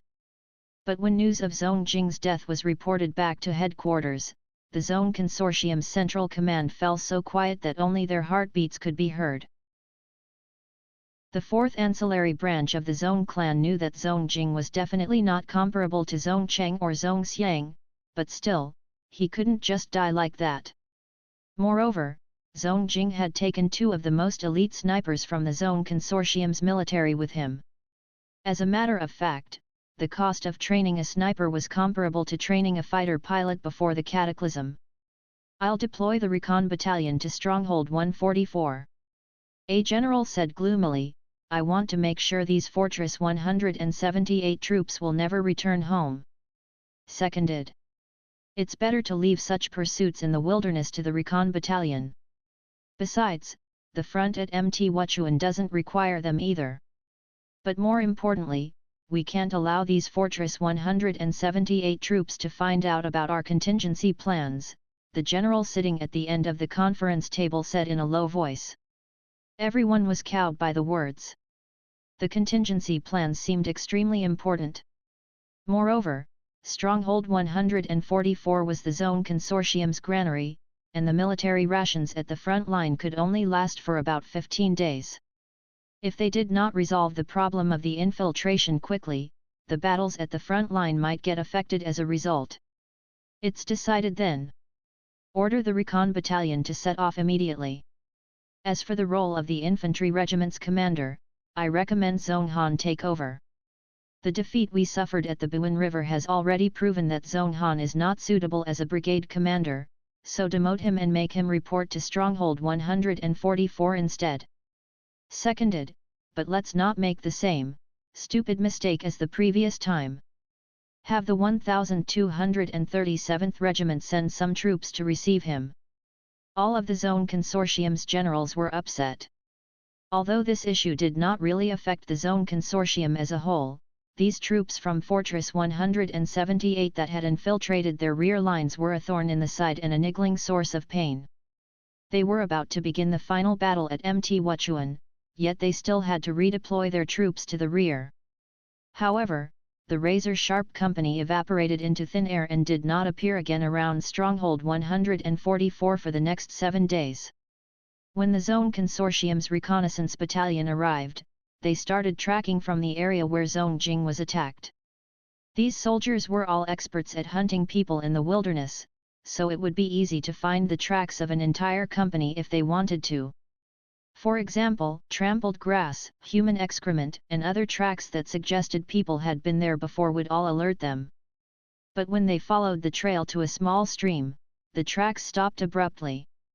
The Zone Consortium's reconnaissance troops realized that the razor-sharp company had made use of this small stream to escape, but they could not ascertain where they had gone. This left the Zone Consortium in a very uncomfortable position. For example, someone wouldn't be disgusted by seeing a palm-sized spider at home but that it disappeared right after one turned one's eyes away for a moment. 3 days later, 3 military factories in the vicinity of Stronghold 145 fell under attack. These 3 factories were not technologically advanced in any way either. They were just factories that manufactured the most common bullets, hand grenades, and mortar shells. The defenses at the military factories were still pretty tight, yet the mysterious troops from Fortress 178 seemed to have come prepared and were able to blow up all 3 factories in a day. Of course, the razor-sharp company was only able to make such swift attacks because they had the refugees helping them. How else would they have gotten such detailed information on where to attack? After blowing up the factories, the razor-sharp company once again made use of the stream to leave so that they could hide elsewhere in the wilderness. Some of the Zone Consortium's generals were going crazy with rage. It looks like Fortress 178 was fully prepared for this. How could those troops have made the river crossing accidentally? They're obviously trying to copy the Qing Consortium's tactics and are targeting our military factories. Tell the garrisons of those strongholds that if anything happens to the other military factories under their watch, I'll have all of them executed. Immediately, all of the military factories in the north were placed under lockdown. It looked as though all of them were facing a formidable enemy, as they split up half of the troops garrisoned in the strongholds to head out and protect the military factories. Meanwhile, the Zone Consortium's reconnaissance battalion lived up to their expectations of locating the razor-sharp company. At some point, from atop a distant hill, they even managed to catch a glimpse of the retreating figures of the razor-sharp company. The Zone Consortium's reconnaissance battalion was cursing at this in their minds. Why weren't these troops from Fortress 178 following a proper route? Were they just randomly moving and going wherever they liked? At the start, the Zone Consortium's reconnaissance battalion was chasing after them from behind. When they spotted some disorderly tracks, they thought the razor-sharp company was deliberately trying to mislead them. However, after almost catching up to them a few times, they suddenly felt that from the unconcealed manner that this group of soldiers were moving, it did not suggest that they were trying to intentionally leave behind a trail to mislead them. It purely felt like they had just taken the wrong route and were turning back to retrace their steps. But the more it felt like this, the more disgusted the Zone Consortium's reconnaissance battalion grew. After the razor-sharp company's attacks on the military factories, they felt that they had more or less figured out what the razor-sharp company was thinking. Hence, the Zone Consortium's reconnaissance battalion took a shortcut as they wanted to set up an ambush for the enemy, but they did not see the razor-sharp company appear even after a long time had passed. It was only then that they realized the razor-sharp company had turned around again. What the hell was this? Weren't they afraid that there would be pursuers behind them? They actually turned around. In fact, the razor-sharp company had only turned around because Fu Rao had lost his Sichuan village medal. They turned back to see if they could find it. After all, the medal was worth 10,000 yuan. Of course, the razor-sharp company was not treating this as a game either. When Fu Rao asked to turn around to search for his lost medal, he had sought Ren Xiaosu's permission to do so. Then Ren Xiaosu said that he happened to want to turn around as well. There was actually another layer of safety for the razor-sharp company, and that was the shadow clone that was roaming the wilderness. In fact, as long as their presence was small enough, it wouldn't be difficult for them to stay hidden in the wilderness. If the razor-sharp company was any larger in size, they would not be able to resort to such guerrilla tactics. So where do we go now? Zhang Xiaoman asked. That group of soldiers pursuing us makes things a little tricky. I feel like their overall quality is much higher than the Zong soldiers we defeated before. Ren Xiaosu frowned. If it were a normal unit, they would have abandoned the chase long ago. However, these troops were much more difficult to deal with. Ren Xiaosu had also planted a few of the brambles as a trap for them. But in the end, they were not even hindered by it. When the enemy troops saw the strange red vines hidden within the patches of grass, they avoided them entirely. Even if someone accidentally got entwined, the others would definitely try their best to rescue them. As such, it was very difficult for the brambles to cause any casualties. We can't just keep letting them chase us like this. We nearly had a close-range exchange of fire with them on many occasions already. Zhang Xiaoman thought for a while and said, "Why don't we attack them frontally?" No, Ren Xiaosu shook his head. "I suspect that they might also have snipers. How could there be no snipers in such an elite battalion? So I think it's still better to avoid them for now." "Then what should we do?" But suddenly, Ren Xiaosu frowned. This reconnaissance battalion was able to react much faster than he had expected. When the enemy saw that the razor-sharp company had not fallen for their ambush, they immediately pursued them again. "They're really annoying." Ren Xiaosu frowned. However, he also gained something unexpected. His shadow clone was lurking in the wilderness and taking the most concealed routes to get everywhere. These routes were also the favorites for a sniper to take. His shadow clone had come face to face with an enemy sniper. However, when a sniper encountered something as powerful as the shadow clone, it was easy to imagine what would happen. All it took was a single slash and it was over. However, the Zone Consortium's reconnaissance battalion was still rapidly closing in on them. The troops had switched from their previously patient pursuit into a headlong attacking chase. It was as though they wanted to overwhelm the razor-sharp company right here with their strength and numbers. An orbit like the reconnaissance battalion was always the strongest in terms of individual combat effectiveness. Some people would even refer to them just as spec ops. Although the razor-sharp company had also won their fair share of battles, the difference between them and the reconnaissance troops was still huge. Be it their physical strength, marksmanship, or tactics, the razor-sharp company was nowhere near the level of the recon troops. Seeing the distance between the two combatants closing, Ren Xiaosu did not even use his shadow clone to slow them down. If it got struck in the center of its forehead again in a crossfire, the situation in which Fu Rao got struck down would probably repeat itself. His shadow clone was now his most important scout. Ren Xiaosu tried to activate the shadow door to throw some grenades at the enemy. However, the enemy's recon troops were well trained. As soon as the shadow door opened up in the darkness, it was greeted with a hail of bullets. Fortunately for Ren Xiaosu, he did not look through the shadow door at a direct angle.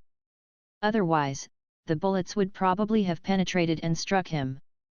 If he had put his arm out, it would most likely would have been shot to mincemeat too. They were facing a strong opponent this time. It was Ren Xiaosu's first time coming up against such a well-trained unit in battle. This was just like the sense of oppression he felt back when he faced Su Man's troops from the Qing consortium in the Jing Mountains. "Xiaosu, are we gonna get out of here this time?" Jiao Xiaochen asked rather nervously. "I heard that people call out the names of those closest to them in times of fear." Ren Xiaosu rolled his eyes. "Then do you know who fuck is?" Zhang Xiaoman did not know whether to laugh or cry. He said, "How the fuck are you still in the mood to crack shitty jokes? Why don't you leave on your own first, Xiaosu? You can move fast, so bring the others along with you. I'll stay behind and form a defensive line with first platoon to cover you all as you leave." When a decision was called for, someone would have to sacrifice themselves to ensure the survival of others. Ren Xiaosu looked at Zhang Xiaoman. "Why are you always trying to sacrifice yourself? Don't worry, with me around, it'll be hard to die even if you really want to." Suddenly, a black steam locomotive spewing black smoke from its smokestack phased into reality as it sped out of a grey fog. When Zhang Xiaoman and the others saw something that large appearing in front of them, the warriors of the razor-sharp company felt very humbled. At the same time, they were very shocked by the sight of it. This was probably another one of Ren Xiaosu's superpowers. Speaking of which, just how many powers did Ren Xiaosu have? This was throwing common sense out the window. It would have been fine if he only had 2 or 3 powers, but why were there still more being revealed? "Hop on," Ren Xiaosu said, "I'll take y'all for a spin." "Damn, it's my first time riding a train." While muttering, everyone got onto the train, each faster than the last. After all of the razor-sharp company had boarded the steam locomotive, it started traveling north, traversing the mountains like they were a roller coaster. When the enemy recon battalion that was pursuing them saw this sight after stepping out from a mountain pass, they could only stop in their tracks and stare in bewilderment, not knowing what to do. The commander of the recon battalion nearly went crazy with anger. "If you had such a power in the first place, you should have used it long ago. We've been chasing after you for 2 days, yet you only revealed such a hack now. Why? By not showing off a power like that, does it make you feel closer to the ground?" The commander of the recon battalion felt like a mess. "Radioman, hurry up and notify HQ about this. Which stronghold is north of here? Tell them to be on guard with everything they've got. There's a train heading for them right now." However, after Ren Xiaosu's steam locomotive drove north for dozens of kilometers, it suddenly made its way back towards Stronghold 144. Having already attracted so much attention from the enemy, wouldn't it be asking to die if he continued heading further into enemy territory? Moreover, the Zone Consortium's stronghold garrisons in the north would surely be waiting for them by now. Therefore, it was better to return to the vicinity of Stronghold 144 instead. It was easy to choose between fighting or leaving. If he decided to flee in the end, he could just cross the Buin River. Although the steam locomotive was traveling through the mountains like there were no obstacles, it was still a particularly exciting ride. Sitting down, the soldiers of the razor-sharp company held tightly onto the armrests in the carriages while yelling, "Fuck, fuck, fuck, fuck." Ren Xiaosu guffawed. "See? Didn't I tell y'all that when people get scared, they shout fuck, not the names of those closest to them?" The steam locomotive was moving at a very fast speed. In the blink of an eye, it disappeared into the wilderness. A few hours later, the steam locomotive returned to the territory of Stronghold 144 once more. Ren Xiaosu suddenly looked ahead of the train and said, "There's some troops up ahead. Looks like about 2 companies of soldiers. Why don't we get some target practice while we're on the train?" 2 companies? They're probably troops escorting a supply column. We don't have a lot of rations left, so why don't we hold them up? Zhang Xiaoman said, "But can your steam locomotive stand it? It's strong. Let's do this." Ren Xiaosu roared carefreely. The strong winds on both sides of the steam locomotive howled as it traveled alone across the vast wilderness. It had been a long time since Ren Xiaosu felt so carefree. The steam locomotive was rapidly approaching the 2 companies of soldiers. However, when it got closer, they realized these troops were not part of the supply columns. The deputy commander of the 1237th Regiment had just led 2 companies to receive Zhong Han, their new regimental commander, and escort him back to Stronghold 144. They had heard that Zhong Han used to be the commander of the brigade that was stationed at the Buin River. Due to his defeat at the front line, he got demoted to regimental commander. However, everyone knew that Zhong Han had the backing of the Zhong clan's main branch, so he would surely rise again someday. Therefore, they still had to serve well for him. The deputy commander sat in the passenger seat of the troop transport truck while Zhong Han took the off-road vehicle.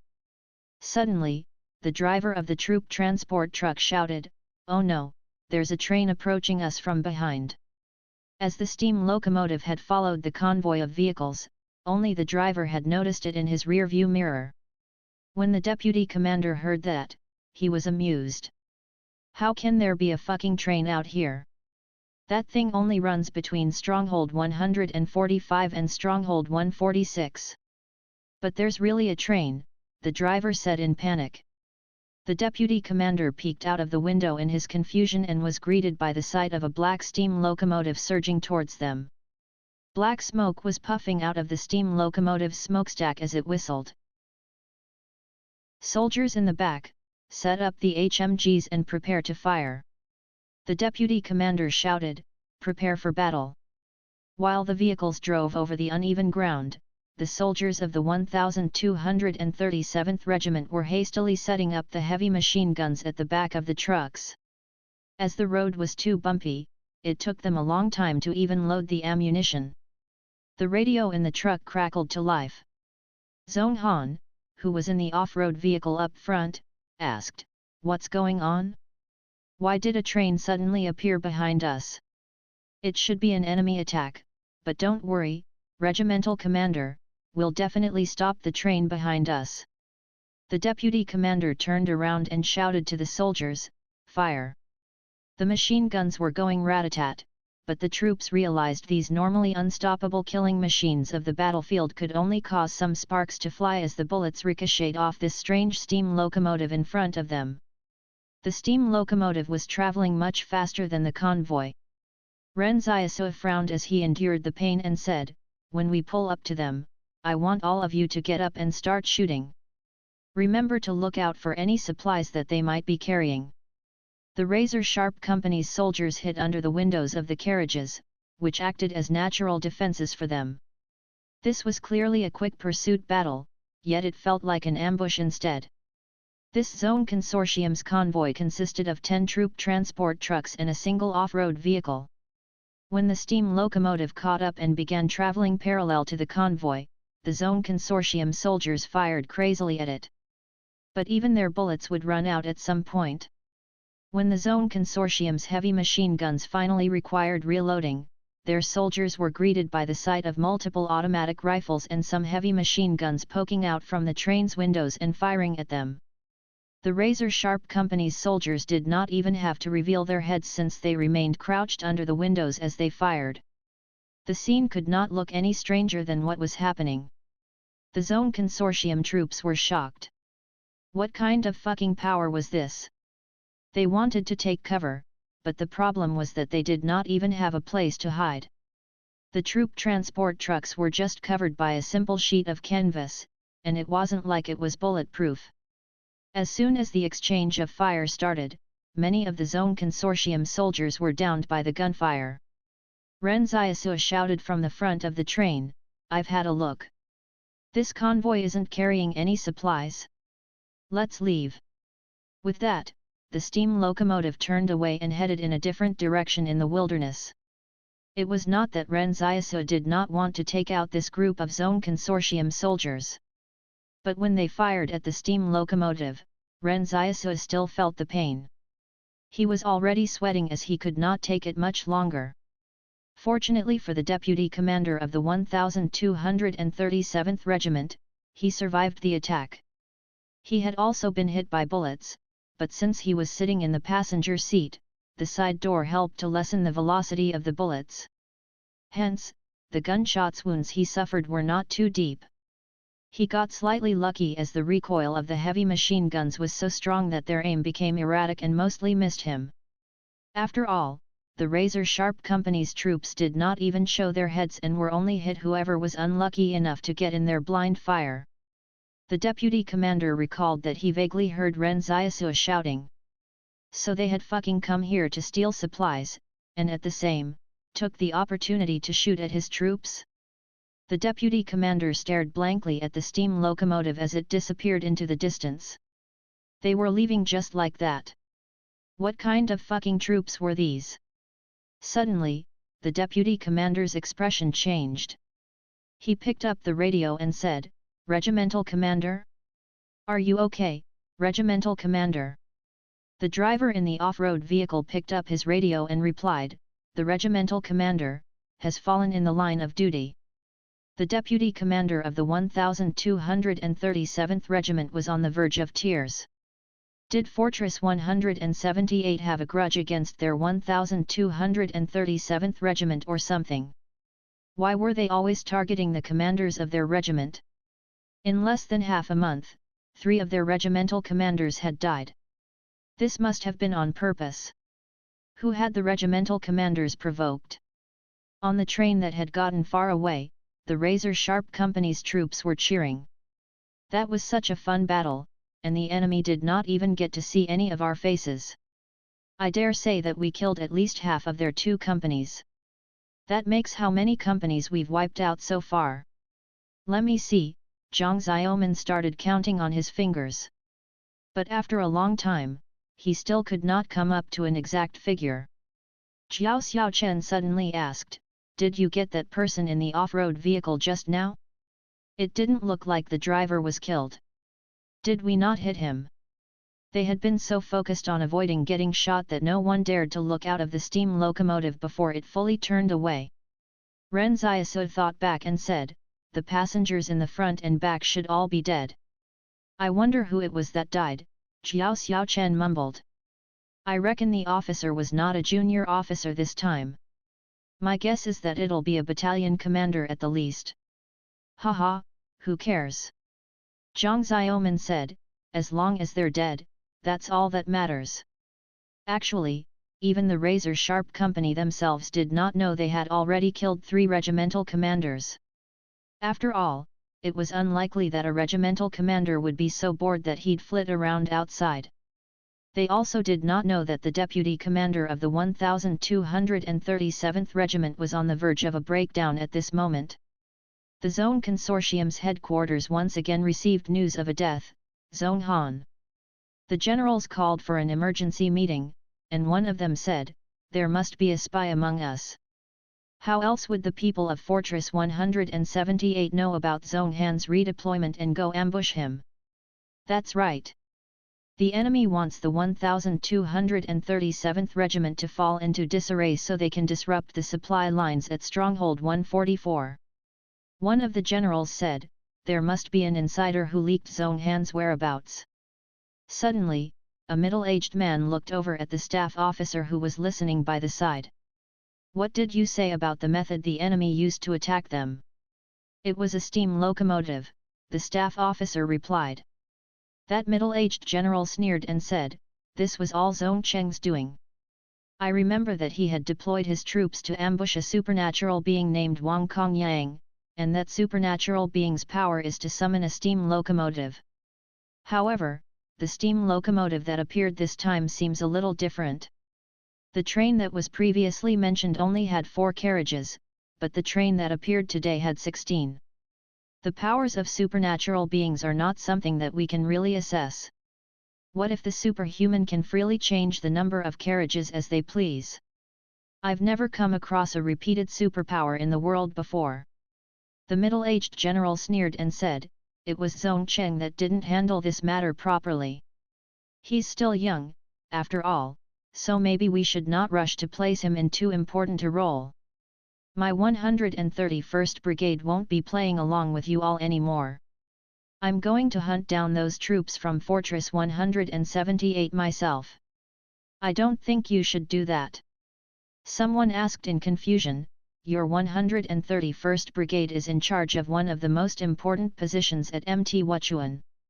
Who will guard the front if your troops leave? That's none of my business. If we don't get rid of these Fortress 178 troops, it will be a disgrace if word gets out." The middle-aged general turned around and left the headquarters. It wasn't really as righteous as it sounded when he said that he would hunt down the razor-sharp company.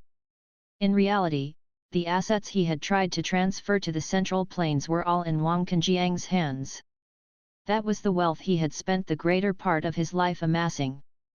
With the appearance of the steam locomotive, this middle-aged general had immediately found his adversary. He was going to take back all of his assets. In the past, no one bothered about him over that. But after this time, the patriarch of the Zone Consortium would probably have to deal with him. However, that would have to wait until the war was over. Although the Zone Consortium had not been united all along, they still maintained the same goals. At the very least, no one dared to break the status quo like now. Zhongwu was actually using the military influence that he had to openly defy his battle orders. Instead of guarding the front, he decided that he wanted to capture the troops from Fortress 178. If it continued like this, the morale of the Zone Consortium would plummet. Instantly, the generals in the headquarters fell silent. No one knew what the others were thinking actually. The matter of Zhongwu transferring his assets was initially kept secret. But there was no such thing as a perfect secret, so everyone already knew about it.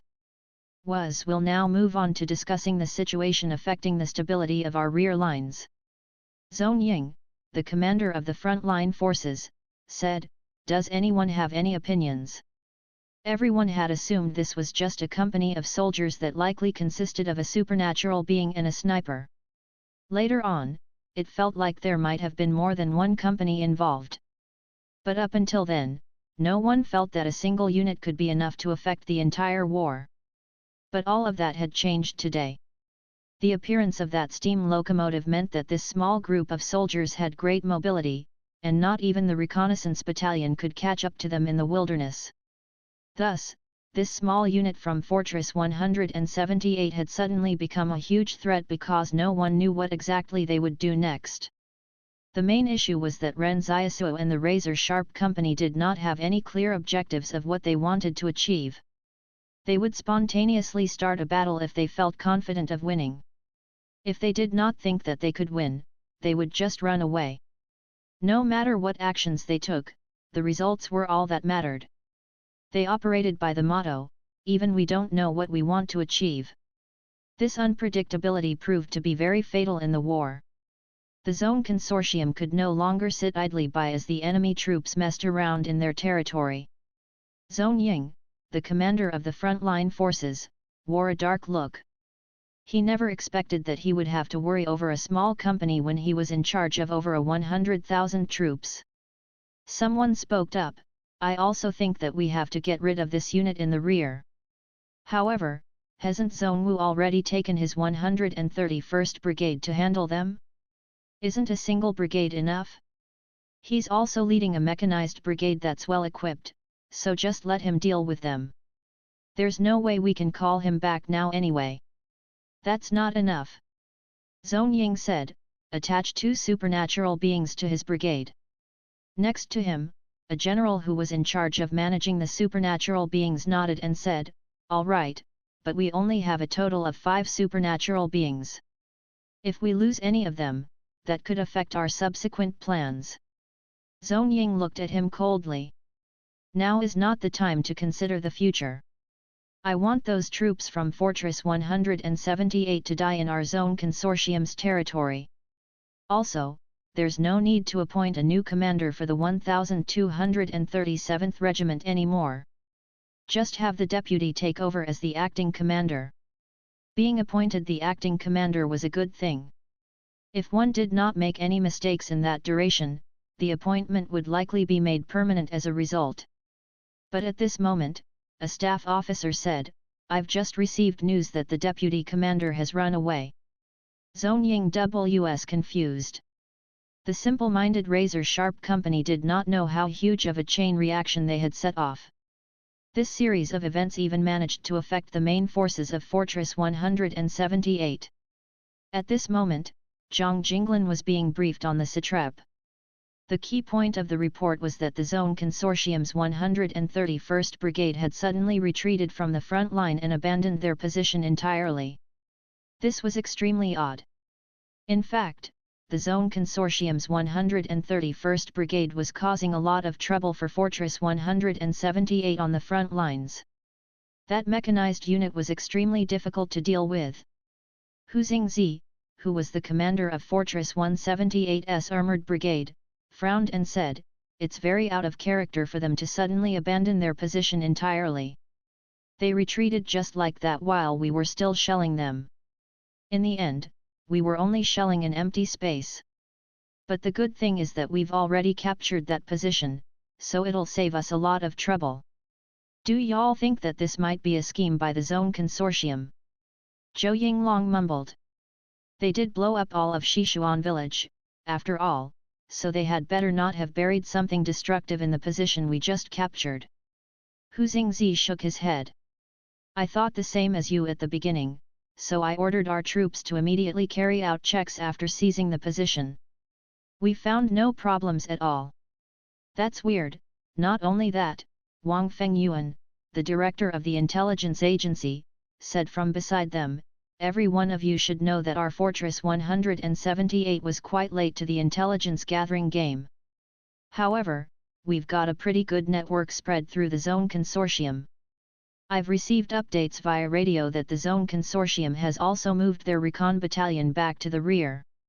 However, our intelligence agent is still quite low-ranking, so we don't know exactly what is happening over there. Also, the Zone Consortium's supply lines have suddenly changed, so that could somehow be related to this. Originally, they were transporting their supplies from Stronghold 144, but they have temporarily switched to using the backup supplies at Stronghold 145. It's the razor-sharp company, Zhang Jinglan said. As soon as Zhang Jinglan spoke, the entire headquarters quieted. Zhang Jinglan said calmly, I think the razor-sharp company might be causing quite a bit of trouble for the Zone Consortium in their rear. That's why they had to deploy their recon battalion and 131st Brigade back, to deal with the razor-sharp company. Zhou Yinglong cautiously asked, Commander, are you serious? There's only 100-some men in the razor-sharp company.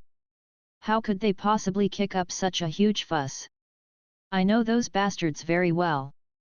They're not capable of something like that. Ren Xiaosu's in the razor-sharp company now. Zhang Jinglan said, with him around, there's definitely such a possibility. Otherwise, it'd be very difficult to explain why the Zone Consortium is acting so strangely. Moreover, for a unit like the recon battalion to be moved back to the rear, they must be fighting a very targeted battle. Apart from the razor-sharp company, would the Zone Consortium have any other enemies at their rear? I don't think so, Zhou Yinglong answered. Everyone knew the razor-sharp company were the only Fortress 178 troops who were currently behind Zone Consortium lines. It was just that everyone had a feeling that they would not trouble the enemy so badly. As such, they found the idea a little unbelievable. But after eliminating all of the possible scenarios, the razor-sharp company's presence behind enemy lines was still something they could not deny. No matter how they did it, and no matter what they're doing now, Zhang Jinglin looked at the commanders around him and said, "We have to pressure the Zone Consortium even more on the front lines now. We can't let them deploy more troops back to deal with the razor-sharp company any further, so we'll have to press even harder in order to help the razor-sharp company in the rear. After this, we're going to implement a more detailed battle plan." "Understood." Everyone nodded. But the commanders of Fortress 178 were all very curious as to what the razor-sharp company had done behind Zone Consortium lines. The troops from both sides were still at the stage of testing each other's capabilities at the front line of Mt. Wuchuan. But a series of dominoes that had been toppled by the razor-sharp company brought the tempo of the war to a more intense level. Meanwhile, the razor-sharp company that was the cause of all these happenings was currently hiding in the mountains and eating roasted potatoes. For the next few days, they could finally eat some fresh rations. The moment everyone bit into the potatoes, it felt like their life was complete. "How exciting it is to be fighting a war alongside Ren Xiaosu." Zhang Xiaoman sighed and said, "In the past, I've never thought that our razor-sharp company would actually kill so many enemies. I was still expecting that half of our troops would get sacrificed in the Battle of Shishuan village." "Oh, where's Ren Xiaosu?" Fu Rao asked. "He said he was going to catch some fish," Jiao Xiaochen answered. "I've realized something. With Ren Xiaosu around, it wasn't even necessary to bring our rations. We'll never starve since he can find food at any place." As they chatted, the company of soldiers removed their shoes and leaned back against the rocks next to them in contentment. The soldiers of the razor-sharp company were all thinking they were probably the most leisurely fighting force on the battlefield right now, with the most freedom to do whatever they wanted. Hiding behind enemy lines, they did not have to listen to anyone's orders and did as they liked. "Do you think we'll be awarded a second-class decoration when we return this time?" Fu Rao asked. "Will we be given some rare metal for our achievements?" Someone said, "You're trying to ask if there'll be a more valuable metal given out, right?" Haha. Fu Rao was from a poor family, so he always felt a little inferior around others. There was a woman he liked but did not dare confess to, and in the end, he could only watch as someone from the armored brigade snatched her away from him. In the beginning, the razor-sharp company did not actually have the practice of selling their metals. After all, it was a badge of honor that was bestowed to them for their contributions. But there was one time when Fu Rao asked that if he was the only one to sell off his metal, would that make him look like he did not have a collective sense of honor? His mother had fallen sick and he needed the money urgently. Although medical allowances were a thing in the stronghold, his mother needed a controlled substance for her illness, which was more expensive. In the end, Zhang Xiaoman asked him why he did not sell off his metal when the rest of them had already sold theirs. With that, Fu Rao started to feel more at ease, and selling war metals became common practice within the razor-sharp company. Back when Fu Rao wanted to turn around to search for the metal he lost, Zhang Xiaoman and the others agreed to do so without a second thought. As for the metal they found, that was actually Zhang Xiaoman's. After all, how could it be that easy to find a thumb-sized metal out in the wilderness? At this moment, Zhang Xiaoman analyzed, "Look, our military's most impressive award is the nebula metal that buyers in the black market offer 200,000 yuan for. However, we don't stand much of a chance of getting that since it's only awarded to the most outstanding soldiers with the greatest contributions in war. But I think we can try to aim for the star metal instead. That metal can still fetch over 50,000 yuan on the black market." Fu Rao's eyes lit up. "That much? You had better believe it." Zhang Xiaoman chuckled and said, "Once you receive the star metal, you can pay off the debts incurred from your mother's medical treatment. Hee. Fu Rao said with a silly smile, then what kinds of contributions do we need to make to get that award? We should have already earned enough battle achievements. Since we don't have that many people in our unit and were made to fight this battle by ourselves, the standards could probably be lowered a little. We were lucky to take advantage of our enemies in the rear to stand out with our contributions. Zhang Xiaoman thought for a moment before saying, we've already wiped out at least 6 companies, but that's probably only enough to earn us the star medal. If we can add a few more kills involving the more important Zone Consortium officers, we'll definitely qualify for the Nebula medal. More important officers? What rank would those officers have to be? They would have to be regimental commanders at least. Then how can we possibly achieve that? For someone like a regimental infantry commander, they'll surely be heavily protected. Fu Rao shook his head in disappointment. At this moment, Ren Xiaosu returned with several dozen fish strung up through their gills on a straw rope. He said, if y'all want to earn a medal, then earn the best one there is. Let's aim for the Nebula medal with our achievements. Y'all have yet to count the 3 factories that we destroyed, and who knows what else we can achieve later. Zhang Xiaoman's eyes lit up. Why don't we take the fight to Stronghold 144? That stronghold is the Zone Consortium's granary, so if we can cut off the food supply to the Zone troops, it would definitely be a great achievement from us. With so many of Stronghold 144's troops already wiped out by us, their defenses must be quite empty. As if it would be that easy. We might have been successful in our attacks on the zone combat troops in the wilderness, but for a small unit like us to break into a stronghold, that's nothing more than a death wish, Ren Xiaosu said testily as he skillfully skewered the gutted fish onto the branches. Jiao Xiaochen came up with a bad idea. Why don't we poison Stronghold 144's water source at the river? We can either throw some animal carcasses in to spoil the water. That'll cause a lot of misery to Stronghold 144. But Zhang Xiaoman retorted, then wouldn't the Stronghold residents suffer as well? Well, that's true. Ren Xiaosu did not say anything. After a while, the aroma of roasted fish drifted into the air. He spoke up, let's have fish for the next few days. They're really easy to catch. It feels like there's too many of them in the river. Zhang Xiaoman came over. Xiaosu, skip the fish talk for now. Do you have any good ideas? What should we do next? Ren Xiaosu thought for a moment and answered, we can at most pull off another attack in the vicinity of Stronghold 144 before we leave again. Think, is there anything other than food that requires a constant supply in wartime?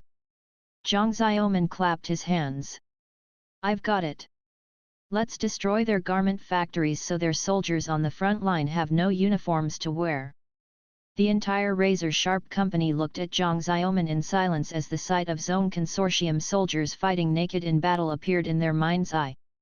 It was an awful sight that made their eyes bleed. Uniforms aren't a necessity. Ren Xiaosu shook his head with a dark look. Even if new uniforms can't be sent to the front line, they can still wear their old and tattered ones. It wouldn't cause much of an impact. Zhang Xiaoman gave it some more thought. Then let's attack their footwear factories. Boots wear out very quickly in war, so it would surely cause a huge impact if they don't get new ones to wear, right? It'll hurt their feet if they don't have boots to wear. The razor-sharp company continued looking at Zhang Xiaoman in silence. This time, Ren Xiaosu ignored him. Ren Xiaosu thought about all the effort they had put in so far to deal with the enemy, and all that was just so they could make the Zone Consortium soldiers have no boots to wear? It actually felt quite good thinking about it, but the problem was that there were too many footwear factories around. Something like that did not require much technical know-how to make, and some of the factories were even located inside the strongholds. Jiao Xiaochen piped up, there's one thing the Zone Consortium really can't do without. If its supply is stopped, they can't fight anymore. What is it? Ren Xiaosu asked. Their oil supply. Gas and diesel. The Zone Consortium has many mechanized troops that can cause a lot of trouble for our forces. But without oil, their mechanized troops are as good as scrap metal. Jiang Xiaoman felt like he could already see the end of this war. That's right. If we can lay waste to all of the zone mechanized troops, I would definitely protest against Commander Jiang, the old bastard, if he doesn't award us the Nebula Prize. Everyone looked at the arrogant Jiang Xiaoman without saying a word. Jiang Xiaoman rubbed his face in awkwardness and coughed. Excuse me, I got too proud. Jiang Xiaoman was the typical thug in their company. Ren Xiaosu said, we still haven't gotten down to cutting off the supply lines for their oil supply. But since we're about to depart from this area, we have to bring something with us to eat. Who knows if it'll be easy to look for food farther in the north. Once we find the oil refineries there, we're gonna destroy them all. The plan was immediately put into effect. The razor-sharp company set off the next day. Since Ren Xiaosu had already revealed his steam locomotive power, there was no point in holding back anymore. In this war, Ren Xiaosu was no longer apprehensive about keeping too many secrets. Instead, he tried to come up with more ways to use his powers to the best of their potential so he could live up to his determination of getting revenge. In the morning, the razor-sharp company took the steam locomotive as they prepared to ambush the convoys traveling on the supply lines. While they waited, they were bored out of their wits. But before any convoys could arrive, they heard a loud rumbling. This distant rumble sounded like heavily armored vehicles rolling across the ground. Ren Xiaosu wondered, what's that sound? We've got fucking tanks incoming. Jiang Xiaoman was startled. He picked up his binoculars and observed the troops that had just appeared on the horizon. What are these mechanized troops doing here? Shouldn't they be engaged in battle at Mt Wuchuan? Or is our intel outdated? How has the situation changed at the front lines? Fu Rao muttered, could we have already lost? The razor-sharp company fell silent for a moment. That was actually a very reasonable assumption. After all, why would an armored brigade suddenly appear at the rear if the war hadn't ended yet?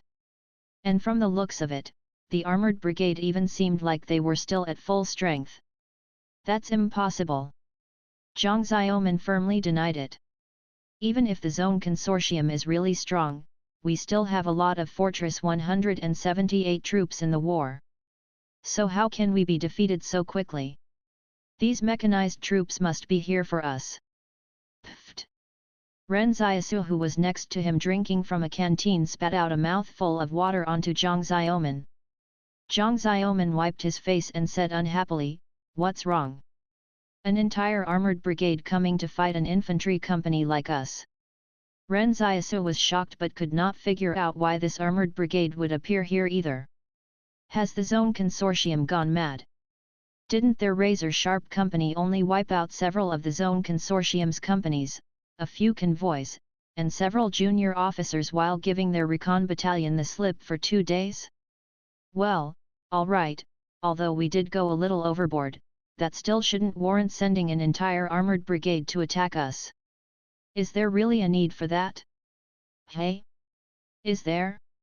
Are you a sore loser? What should we do now? Jiang Xiaoman looked to Ren Xiaosu. What's the point of fighting if they're really here for us? Ren Xiaosu said. Who knows how painful it would be for him if the tanks fired at the steam locomotive. He did not even know if he could endure such great pain. Retreat, retreat. If this armored brigade is really here for us, it'll be a great achievement if we can lure them away from the front lines. Jiang Xiaoman was not panicking and even got a little excited as he said, let's head north now to attack the oil refineries. The Zone Consortium's headquarters had just come up with their next battle plan as the original needed revising. This was because Fortress 178's troops had suddenly started attacking them relentlessly at Mt Wuchuan, putting immense pressure on them. The two sides had been probing the other's strength with their attacks. But all of a sudden, it had turned so intense that it felt like it was the final battle already. This was Fortress 178 trying to buy time and space for the razor-sharp company in case the Zone Consortium deployed more troops back to the rear to deal with them. And they were successful in achieving this objective. The Zone Consortium's frontline commander, Zone Ying, was calling Zone Wu 3 times a day to request him to divert the armored brigade back to the front lines. In the end, Zone Wu ignored him, which left Zone Ying fuming mad. This was too maddening. He was even tempted to tell Zone Wu that he would make up for the gold he lost, so just hurry up and bring the armored brigade back to the front line. At this moment, the generals at the Zone Consortium's headquarters knew that Zone Wu was likely to leave the Zone Consortium for good after capturing that person who had seized his gold. It was either that, or he would end up forming a new consortium of his own. After all, Zone Wu did control an army now, and that was something that could truly help him survive in this chaotic world. But would the Zone Consortium let him off so easily? Zone Ying had attached 2 supernatural beings to Zone Wu's forces to hunt down the razor-sharp company together. However, these 2 supernatural beings had another mission as well. After the primary objective was achieved, they would immediately kill Zone Wu to prevent the armored brigade from leaving with him. Moreover, if Zone Wu were not dead, how would Zone Ying establish his authority in the future? How would he answer to the elders of the board? Zone Wu will definitely not return to MT Wuchuan. We'll have to think of another plan, Zone Ying said with a dark expression. But at this moment, a staff officer came in to report, those troops from Fortress 178 in our rear have suddenly destroyed 3 of our oil refineries in a day. Zone Ying jumped out of his seat. They destroyed what? Our oil refineries. But there's no need to worry, Commander. It was just the cooking oil refineries that were destroyed, the staff officer hurriedly explained. Zone Ying heaved a sigh of relief. Why the fuck did those Fortress 178 troops destroy those factories? So that we won't have oil to cook with? Or did they have other goals? One of the generals hesitated for a moment before asking, could it be that they were trying to destroy our crude oil refineries but blew up the wrong targets? That's impossible. Zone Ying coldly rejected this possibility. How could such elite troops make such a rookie mistake? They must have some other motives.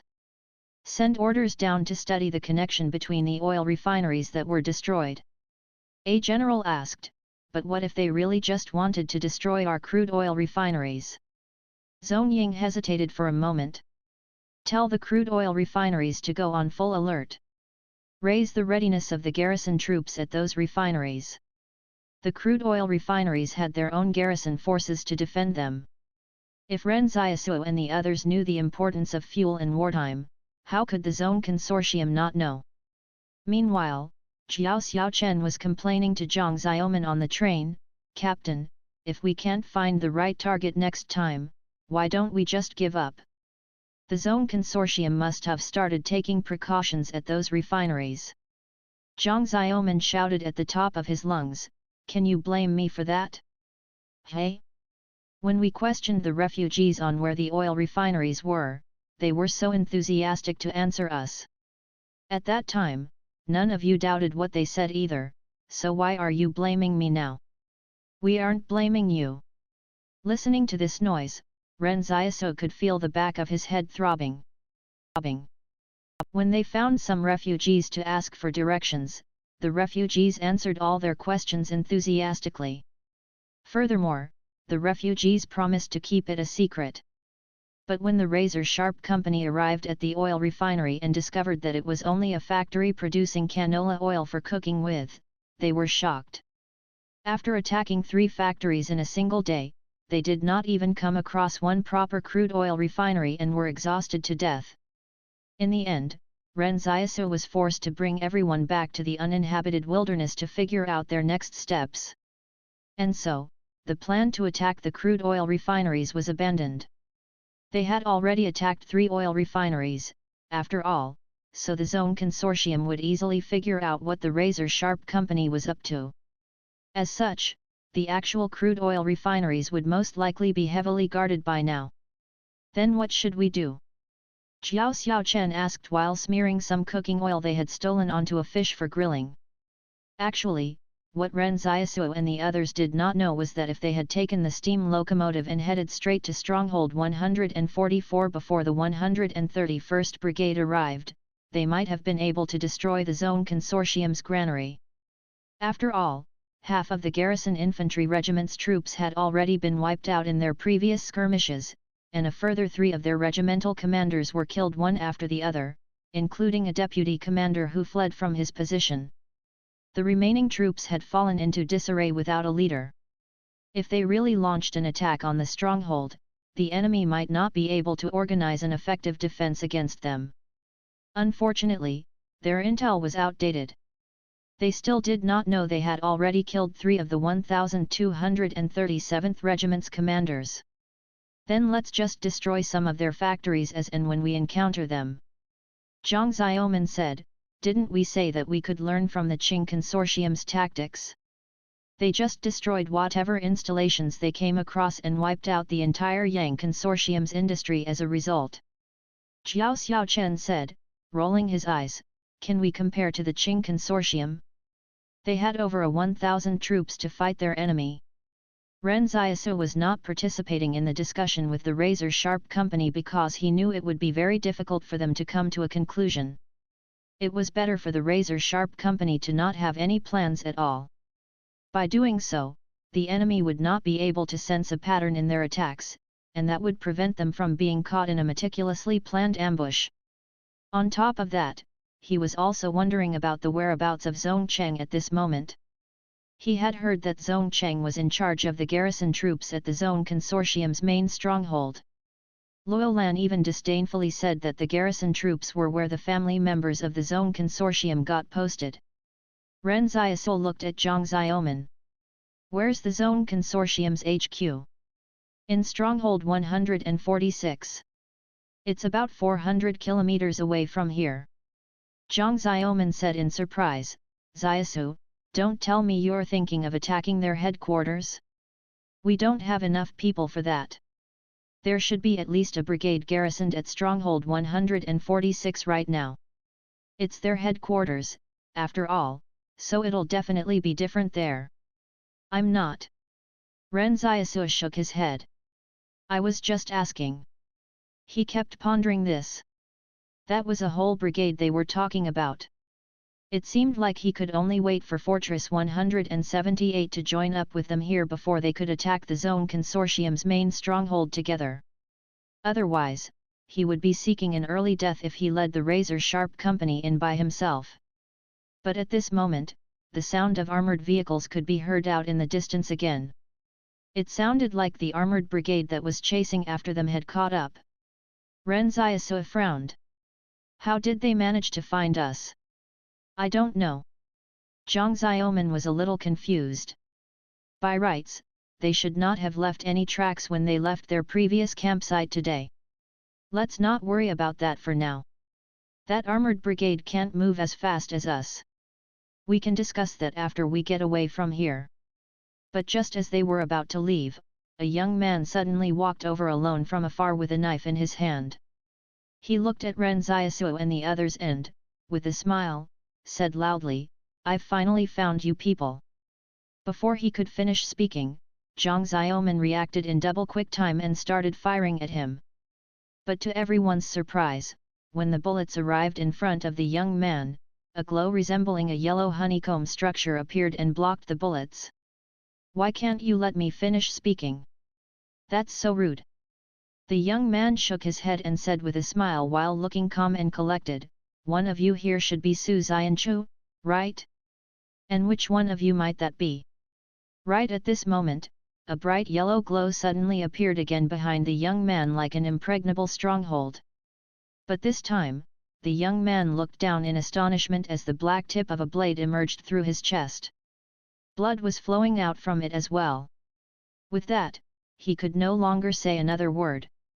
Then Ren Xiaosu put the black saber away and closed the shadow door. He asked, Who the fuck are you? The young man slumped to the ground as the aura around him faded away. Zhang Xiaoman replied, He's probably a supernatural being from the Zone Consortium. Why does he look and seem kinda idiotic? Ren Xiaosu's expression changed. When they were making their way through the mountains to the Buin River, someone had seen his shadow clone. That was probably how the enemy determined that Su Xianchu was among their company. He couldn't allow this supernatural being to continue rambling. Otherwise, his secret would be exposed. Zhang Xiaoman and the others had still not seen his shadow clone yet. Thus, he went straight for the kill. But Ren Xiaosu had not expected him to die so easily. Ren Xiaosu also knew that the overall quality of supernatural beings in these times was quite inconsistent. Not everyone had combat experience, and some of them could even be quite arrogant too. Yang Xiaojun had told him that a supernatural being in the Central Plains had immediately announced that they were going to rule over the entire Central Plains after their power was awakened. In the end, that supernatural being was killed in the shooting spree that ensued. There were also those who said they wanted to protect the peace but ended up getting killed as well. In any case, there were all kinds of people out there, and not everyone was as careful as Wang Kongyang. However, the supernatural being they met today was exceptionally stupid. Who knew how the Zone Consortium had raised him? Forget it, let's not bother with him anymore. We have to move since our position might have been compromised. Then Ren Xiaosu summoned the steam locomotive for them to get away from here, leaving behind the corpse of the supernatural being alone in the wilderness. The razor-sharp company did not even give him another look. But what Ren Xiaosu did not know was that this supernatural being was actually arrogant for a reason. That was because in the 3 months since he had been recruited by the Zone Consortium, they had been testing the hardness of his defense system. Subsequently, they discovered that he was even able to block artillery shells that were fired at him from reaching his body. Therefore, the sudden appearance of this supernatural being was actually to stall the group before the armored brigade arrived. If it were anyone else, they might not have been able to keep the razor-sharp company from escaping, but to his surprise, there was really nothing that Ren Xiaosu's black saber could not cut. The palace had said that it was the sharpest weapon of all, and it seemed like it was really not lying. It was definitely the sharpest weapon with nothing else coming close. Thus, the supernatural being perished. Ren Xiaosu and the razor-sharp company rode the steam locomotive off into the distance again. When Zhong Wu, who was pursuing them from behind, saw that they had gotten away again, he cursed angrily, "I thought you all said that the guy was a very powerful supernatural being. Why can't he even stall the enemy for a while? Piece of shit." Then Zhong Wu looked at the other supernatural being standing next to him and said, "Are you also a piece of shit?" That supernatural being's eyes twitched. "I'm definitely more powerful than him, but my expertise is in locating other supernatural beings, not fighting them. I've already sought out so many supernatural beings for the Zone Consortium." Zhong Wu waved him off impatiently. All right, I get it already. So where are they now? My power can only be used 3 times a day, and I've already used it 3 times today. Furthermore, the effective range cannot exceed 100 kilometers. And you dare say that you're not shit? Zhong Wu was starting to get anxious over his gold, so how could he still be in the mood to play nice with this supernatural being? When this supernatural being heard that, he got a little annoyed. He did not bring up the doubts he had either. Based on the power of his perception, it was clear that there was only one supernatural being among the enemy. So then, why was everyone saying there were 2, or even 3 of them? Wasn't that really strange? It can't be. We only took away some cooking oil from there and nothing else. There wasn't really anything valuable anyway. Zhang Xiaoman asked everyone, "Did y'all take anything with you?" No, the soldiers all shook their heads. "We're in the middle of a war, so why would we do something so stupid that we affected our comrades? We definitely did not steal anything. Then could we have a spy among us?" Zhang Xiaoman scolded, "Who's the traitor? I'll give you a chance if you own up right now. I think you look more like the spy."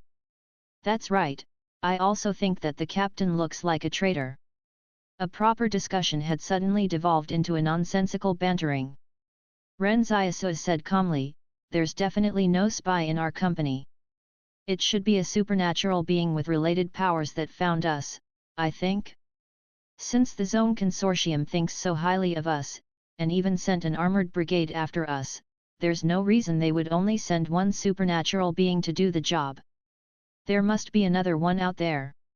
If there were a spy, it would not have been so easy for them to take out the enemies at the Buin River and Mt. Qianguan.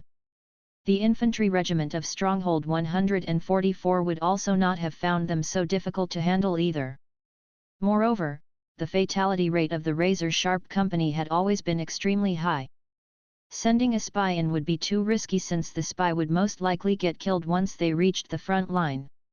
No matter how stupid the intelligence agency's director at the Zone Consortium was, they would not place a spy in the razor-sharp company. There was little value in that and the chances of dying were extremely high. It was only when Ren Xiaosu joined the razor-sharp company that it suddenly became a very important fighting force. Therefore, Ren Xiaosu's guess was that this was the doing of a supernatural being. After all, it was very difficult for normal people to understand the miracles of supernatural beings. If this armored brigade still manages to find us despite our attempts to get away, then what? Xiao Xiaochen asked. I'll be very disgusted if we can't shake them off our tail. Just the thought of being pursued by more than 4,000 troops and not knowing when they would catch up really made them nervous. That supernatural being must have some way of finding us. Ren Xiaosu frowned as he thought about it. Not even a supernatural being could be omniscient and be able to find anyone they wanted. There had to be conditions for a power like this. The Shadow Clone had a maximum control range of only 1 kilometer, and the Shadow Door's maximum effective distance was also at 1 kilometer. Therefore, he did not believe that the enemy's supernatural being's power was not limited by distance as well. Actually, the person whose expertise was searching for other supernatural beings had made great contributions to the Zone Consortium. Take, for example, the only 3 supernatural beings around someone like Xing Zhen. Including the one who had shielded him from the sniper attack and died, there were 4 of them. This was not to say there was a lack of supernatural beings in the Qing Consortium's territories. People like Wang Kongyang and Su Xianchuo also lived under the Qing Consortium rule, but they stayed hidden by keeping a low profile as they were not willing to use their powers to work for others. Therefore, there were still quite a lot of supernatural beings around. Ren Xiaosu felt that the number of supernatural beings within an organization's territories should be in the double digits at least, but not all of them had been identified yet. However, it was different at the Zone Consortium's territories. For example, that kinda idiotic supernatural being Ren Xiaosu and the razor-sharp company had encountered earlier, as well as Han Yang who had been hunted down by Yang Xiaojun, they were all found by this person who could sense the existence of other supernatural beings. After locating them, they were forcefully recruited into the Zone Consortium's military. Of course, the Zone Consortium was not harsh on them. They were all treated very well so they could be brainwashed into serving the organization. Meanwhile, this supernatural being who could locate other supernatural beings played too important a role. Just for this mission alone he had an entire company of recon troops assigned to protect him. This recon company was only responsible for protecting him and did not have to do anything else. Ren Xiaosu thought for a while before turning the steam locomotive away from the Zone Consortium's territory at full speed. He wanted to see if he could shake off this armored brigade by getting as far away from them as possible. But after traveling for quite some time, Ren Xiaosu suddenly saw an off-road vehicle up ahead driving east. Due to the bad conditions of the road, the off-road vehicle was not moving too fast. Why's an off-road vehicle all the way out here? Zhang Xiaoman asked. There should be no presence of the Zone Consortium's military in this remote area. I wonder who it is. Xiao Xiaochen said, but it's someone from the Zone Consortium for sure, so why don't we kill them? Don't get anxious. Ren Xiaosu frowned and said, whoever's in that off-road vehicle is definitely at least an officer. Let's capture them and see if we can get anything from an interrogation.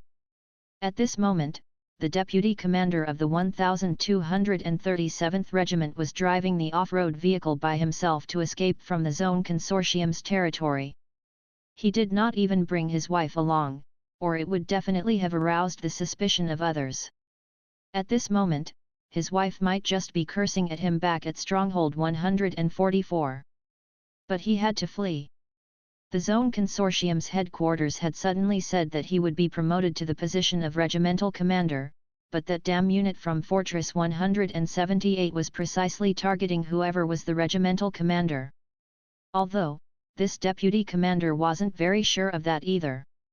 It could have just been a coincidence that 3 of their regimental commanders were killed one after the other, but he still could not help but feel very nervous. But while he was fleeing, he suddenly noticed the steam locomotive approaching him in the rear-view mirror. All right, that confirmed it. He was now sure that the opponent was really out to kill the commanders of the 1237th Regiment. He had fled this far away, yet they were still chasing after him. This is fucking crazy. I already said that I don't want to be the regimental commander. However, this was also not exactly a coincidence. After all, the deputy commander was just trying to escape, while the razor-sharp company was doing the same too. As both parties were essentially going in the same direction, how could they not run into each other? If the steam locomotive traveled further for another 100 kilometers or so, Ren Xiaosu would even get to see Li Shenton again. The appearance of the steam locomotive quickly forced the off-road vehicle to stop. The deputy commander was also very decisive in doing so. He got out of the vehicle with his hands in the air. I surrender. Don't kill me. I already said that I won't become the regimental commander, so why are you still pursuing me? I'm really not going to be the regimental commander. Ren Xiaosu and the others hopped out of the steam locomotive with puzzled looks on their faces. What the hell was this guy talking about? What regimental commander? Zhang Xiaoman pointed his gun at the deputy commander and slowly approached him. Is there anyone else in the vehicle? No, there's no one other than me. The deputy commander was close to tears when he saw Zhang Xiaoman's fierce expression. There were more than 100 people surrounding him, so he felt like he wouldn't survive this even if he had 10 lives. What did you mean by that just now?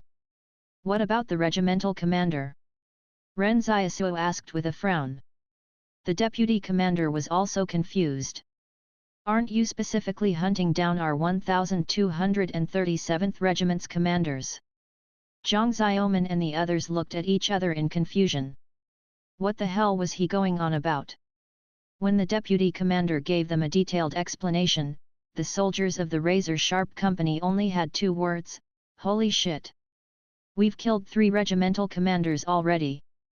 Jiao Xiaochen was shocked. Ren Xiaosu was extremely shocked as he listened to the deputy commander's account. Meanwhile, the deputy commander looked at the razor-sharp company and thought to himself, what's with the shocked expressions on all of your faces? We should at least be worthy of a star medal now, right? Fu Rao mumbled. I bet it's even possible that we'll get awarded the Nebula Medal. Ren Xiaosu cut him off and said, don't get off topic. Are there any supernatural beings within the Zone Consortium who are good at finding people? The deputy commander was taken aback but said, finding people? I don't know about that, but I do know there's a supernatural being who's good at searching for other supernatural beings. But now that they had suddenly caught the deputy commander of the 1237th Regiment, the razor-sharp company was suddenly enlightened through him on what they had achieved. Ren Xiaosu was still most concerned about why the armored brigade was constantly able to find them, and he was able to find out about this as well from this deputy commander. So there's actually someone who can find other supernatural beings, and he even managed to recruit quite a few of those he found? Did you say that he can only sense the presence of other supernatural beings who are within a radius of 100 kilometers? That's right. He was even escorted to Stronghold 144 to search for a supernatural being who lived there. I only found out there was someone like that at that time. The deputy commander sat on the ground obediently and accepted his interrogation. Off to the side, Fu Rao asked softly, did we really kill 3 regimental commanders? Yes, Li Mingli, Zhong Jing, and Zhong Han. Of these 3 people, Zhong Han was originally the brigade commander at the Buin River. Fu Rao was overjoyed. Based on what this deputy commander was telling them, their razor-sharp company had really achieved something great. The star medal that was worth 50,000 yuan was surely in the bag now. This time, the money he owed for his mother's medical bills could finally be repaid. Meanwhile, Zhang Xiaoman chuckled as he looked at the deputy commander and said, if we didn't encounter you, I would not have known that I was so awesome. Beside him, Jiao Xiaochen said, what's that got to do with you? Shouldn't it all be thanks to Ren Xiaosu? Zhang Xiaoman glared at Jiao Xiaochen. No wonder your jawline seems more chiseled now. So it was because you've been practicing talking back to others in recent days, hey? Jiao Xiaochen was at a loss for words. What the hell are you getting at? As for the deputy commander, he did not even dare to make a sound for fear of angering this damn crowd. Ren Xiaosu suddenly asked, we discovered that an armored brigade is pursuing us. Why? Our unit's so small. There's no need to deploy an armored brigade after us, right? The higher UPS thought that a lot of you had infiltrated our territory in the rear, the deputy commander explained cautiously. But I don't really know about the armored brigade since that was after I left. Then what's going on at Stronghold 144 right now? What's the situation with your 1237th Regiment? Before I escaped, the troops of the 1237th Regiment were in a state of disarray. The deputy commander said softly, there weren't many garrison troops who stayed behind in Stronghold 144 in the first place, but a further half of them were taken out by your unit afterwards. I can't be sure of what happened after I fled, but I guess there's no one left in Stronghold 144 to manage the troops. As for the other officers of the 1237th Regiment, they're mostly divided and not on good terms. I know what we should do now. Ren Xiaosu exclaimed. During that afternoon, the razor-sharp company brought the despondent deputy commander with them and made their way to Stronghold 144. At this moment, the armored brigade should still be tracking them in the northward direction. However, the tracking radius of that supernatural being was only up to 100 kilometers. The steam locomotive had gone far beyond that distance and shaken them off long ago. The armored brigade might sound like an intimidating force, but the marching speed for tanks and armored vehicles in the wilderness would not go beyond 60 kilometers per hour. Most tanks these days could only travel at a maximum speed of around 80 kilometers per hour on flat terrain. With that kind of speed, how could they possibly catch up to the razor-sharp company? Therefore, the razor-sharp company had to compete in speed with the armored brigade at this moment. You want to pursue and kill us, right? Happy chasing then. Good luck. When the steam locomotive arrived at the gate of Stronghold 144, it completely ignored the garrison troops on top of the walls that were firing their machine guns at it. Before the garrison troops could adjust the angle of their close-range guns, the steam locomotive had already smashed right through the gate. Ren Xiaosu spat out a mouthful of blood. However, he just looked at the deputy commander as though it was nothing and said, "Where's the granary?" The deputy commander said numbly, "To the east." When he decided to flee, it was not only because he did not want to accept the role of regimental commander, but that he was also worried about being accused as a spy and getting arrested. After all, 3 regimental commanders had died while he was their second-in-command. At the same time, the enemy seemed to be able to predict where the regimental commander would show up. So would you dare to say that it had nothing to do with you, the second-in-command? The link was too obvious. Perhaps they might not touch him while the war was still going on, but someone would surely be held accountable after the dust had settled. The deputy commander knew he was not a spy, but Ren Xiaosu looked at him as though he was suggesting, "You are now." Ren Xiaosu said kindly to the deputy commander, "You're now an unofficial member of our razor-sharp company, so strive to perform well and be a useful person to our stronghold and bring glory to it." The deputy commander felt a sense of bitterness. He had intended to ask if he could be released after Stronghold 144's granary was destroyed, but when he saw Ren Xiaosu's gun pointing at him, either intentionally or unintentionally, he did not dare to speak any more. Who could he possibly reason with? Just as this deputy commander had said, Stronghold 144 was as good as a paper tiger at this moment. It was not as daunting as the razor-sharp company had imagined it to be, and the garrison troops in the stronghold were completely unable to organize an effective defense. The steam locomotive continued making its way to the granary located in the east of the stronghold. The warehouse over there occupied an extremely large area, and the harvest from the fertile farming settlements near Stronghold 144 for the past 5 years were all stored there. There was a checkpoint equipped with heavy firepower located right in front of the granary, while the high walls surrounding it were protected from entry by barbed wire. However, the steam locomotive driven by Ren Xiaosu did not enter the granary through the main entrance.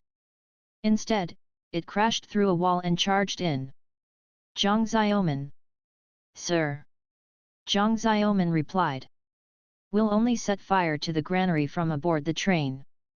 Don't get any ideas about fighting anyone, you hear me?" "Yes, sir." Zhang Xiaoman replied excitedly. But this left the other soldiers with a strange look on their faces. Why was Zhang Xiaoman suddenly acting like a platoon commander under Ren Xiaosu? Fucking Zhang Xiaoman. For someone who's always giving off the vibes of an upright person, you're actually starting to pander to the future commander.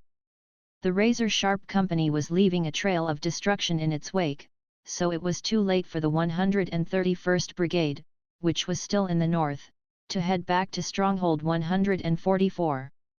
By the time they made it back here to help out, the entire Stronghold 144 might have been wiped out already. After the razor-sharp company had broken into Stronghold 144, someone suggested that they fire at the residents to create chaos. However, Zhang Xiaoman firmly stopped that from happening and said that Fortress 178 would not do such things. The Stronghold's Water Dragon Division was in charge of emergency services like firefighting, but how could they put out fires faster than the razor-sharp company was starting them? Meanwhile, when the remaining garrison troops of the 1237th Regiment saw that the situation had turned hopeless, they decided to stop fighting back and simply packed their belongings to flee from the stronghold. No matter the outcome, the 1237th Regiment would bear responsibility for what happened here. So if they did not flee now, it was not as though their lives would be good after the dust settled. Everyone knew how ruthless the Zone Consortium was when it came to handling such matters. While the garrison troops were escaping, someone even said, "Was that the deputy commander that I saw on that train?"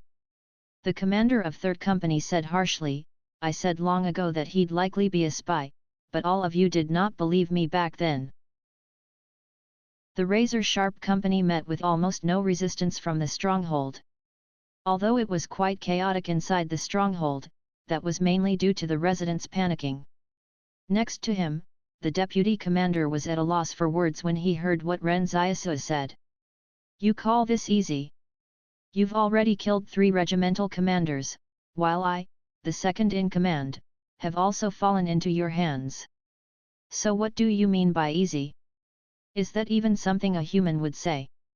As the granary burned, Ren Xiaosu realized that 1/3 of it was actually empty. He asked the deputy commander, "Have the grains been transported to the front line already?" "No," the deputy commander shook his head. "The generals bought most of it up before the war began using a number of different identities." "You mean they have to buy their own food when they go to war?" Ren Xiaosu was stunned. "No, they were planning to sell the grains to the residents once the war started. The higher UPS don't actually know about this. The generals said that if the grains were sold to them first, they would make up for the reserves once the grain prices dropped back down, and no one would discover it. After all, the original battle plan did not require too much food." The deputy regiment said, "At least, it wouldn't all be used up." Oh well. It seemed that this time, Ren Xiaosu had inadvertently helped to cover up for the Zone Consortium's generals who had secretly stashed away the grain reserves. With everything burned down, no one would know that a third of reserves here had gone missing.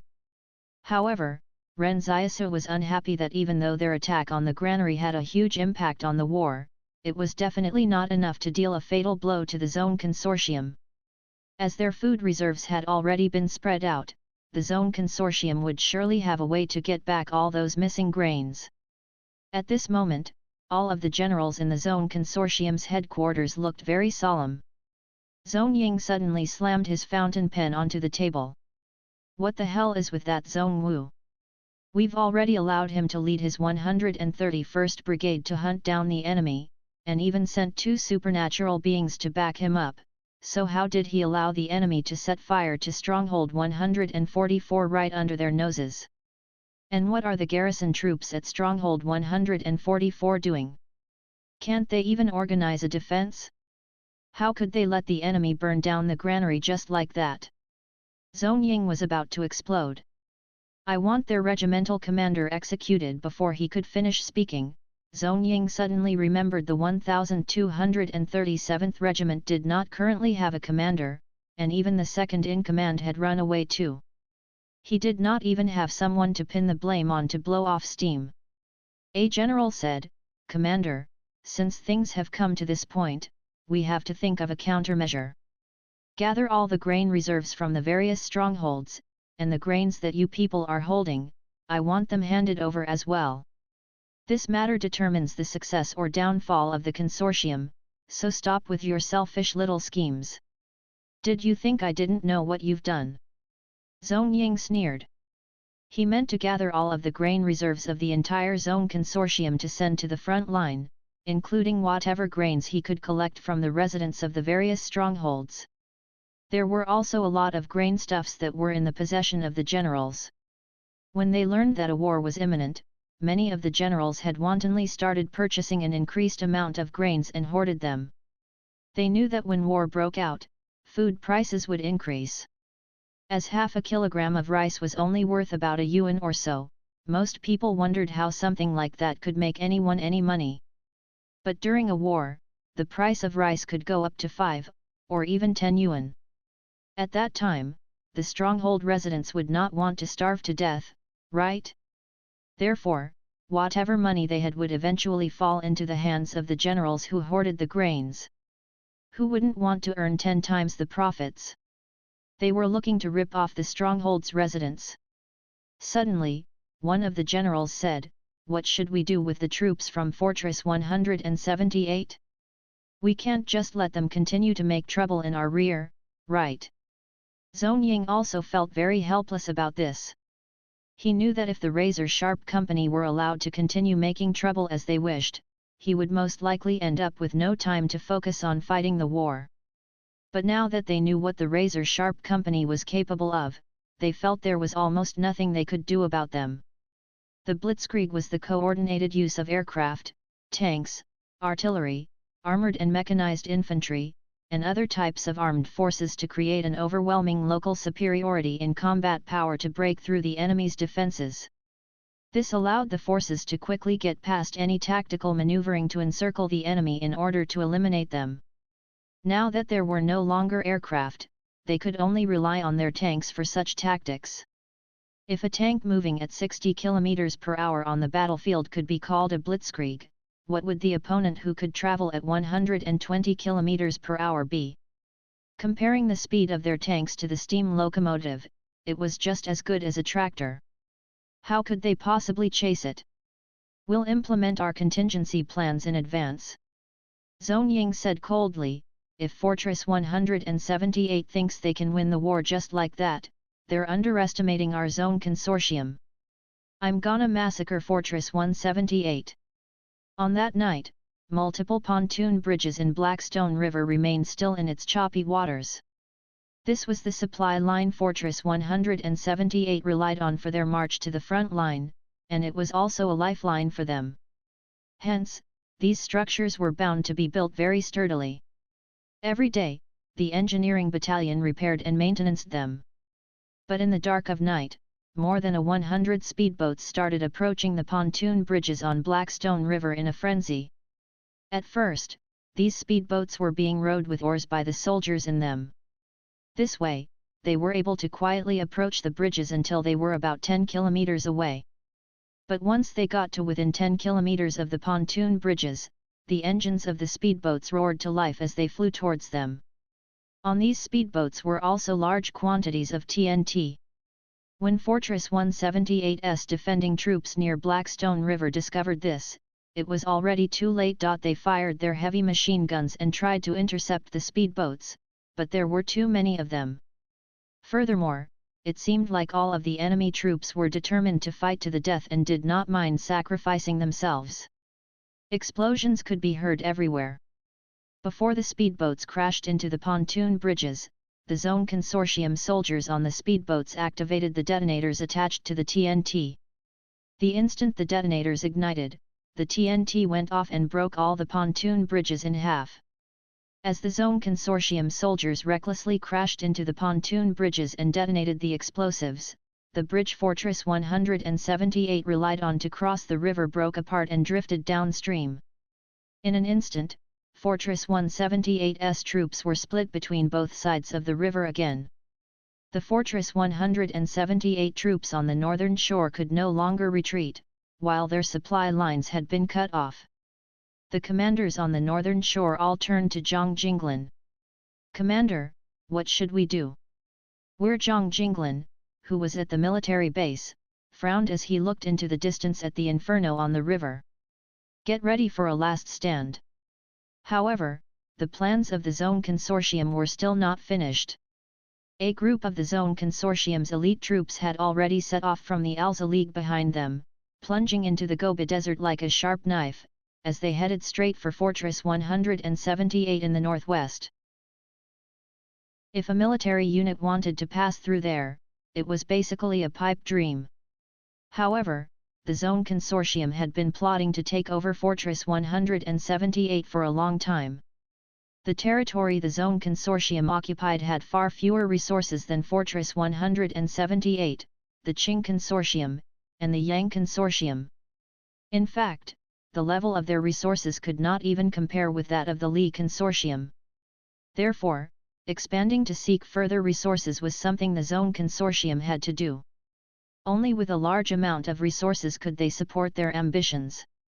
But where were the resources? At Fortress 178, of course. Importantly, Fortress 178 occupied a broader territory beyond the northwest.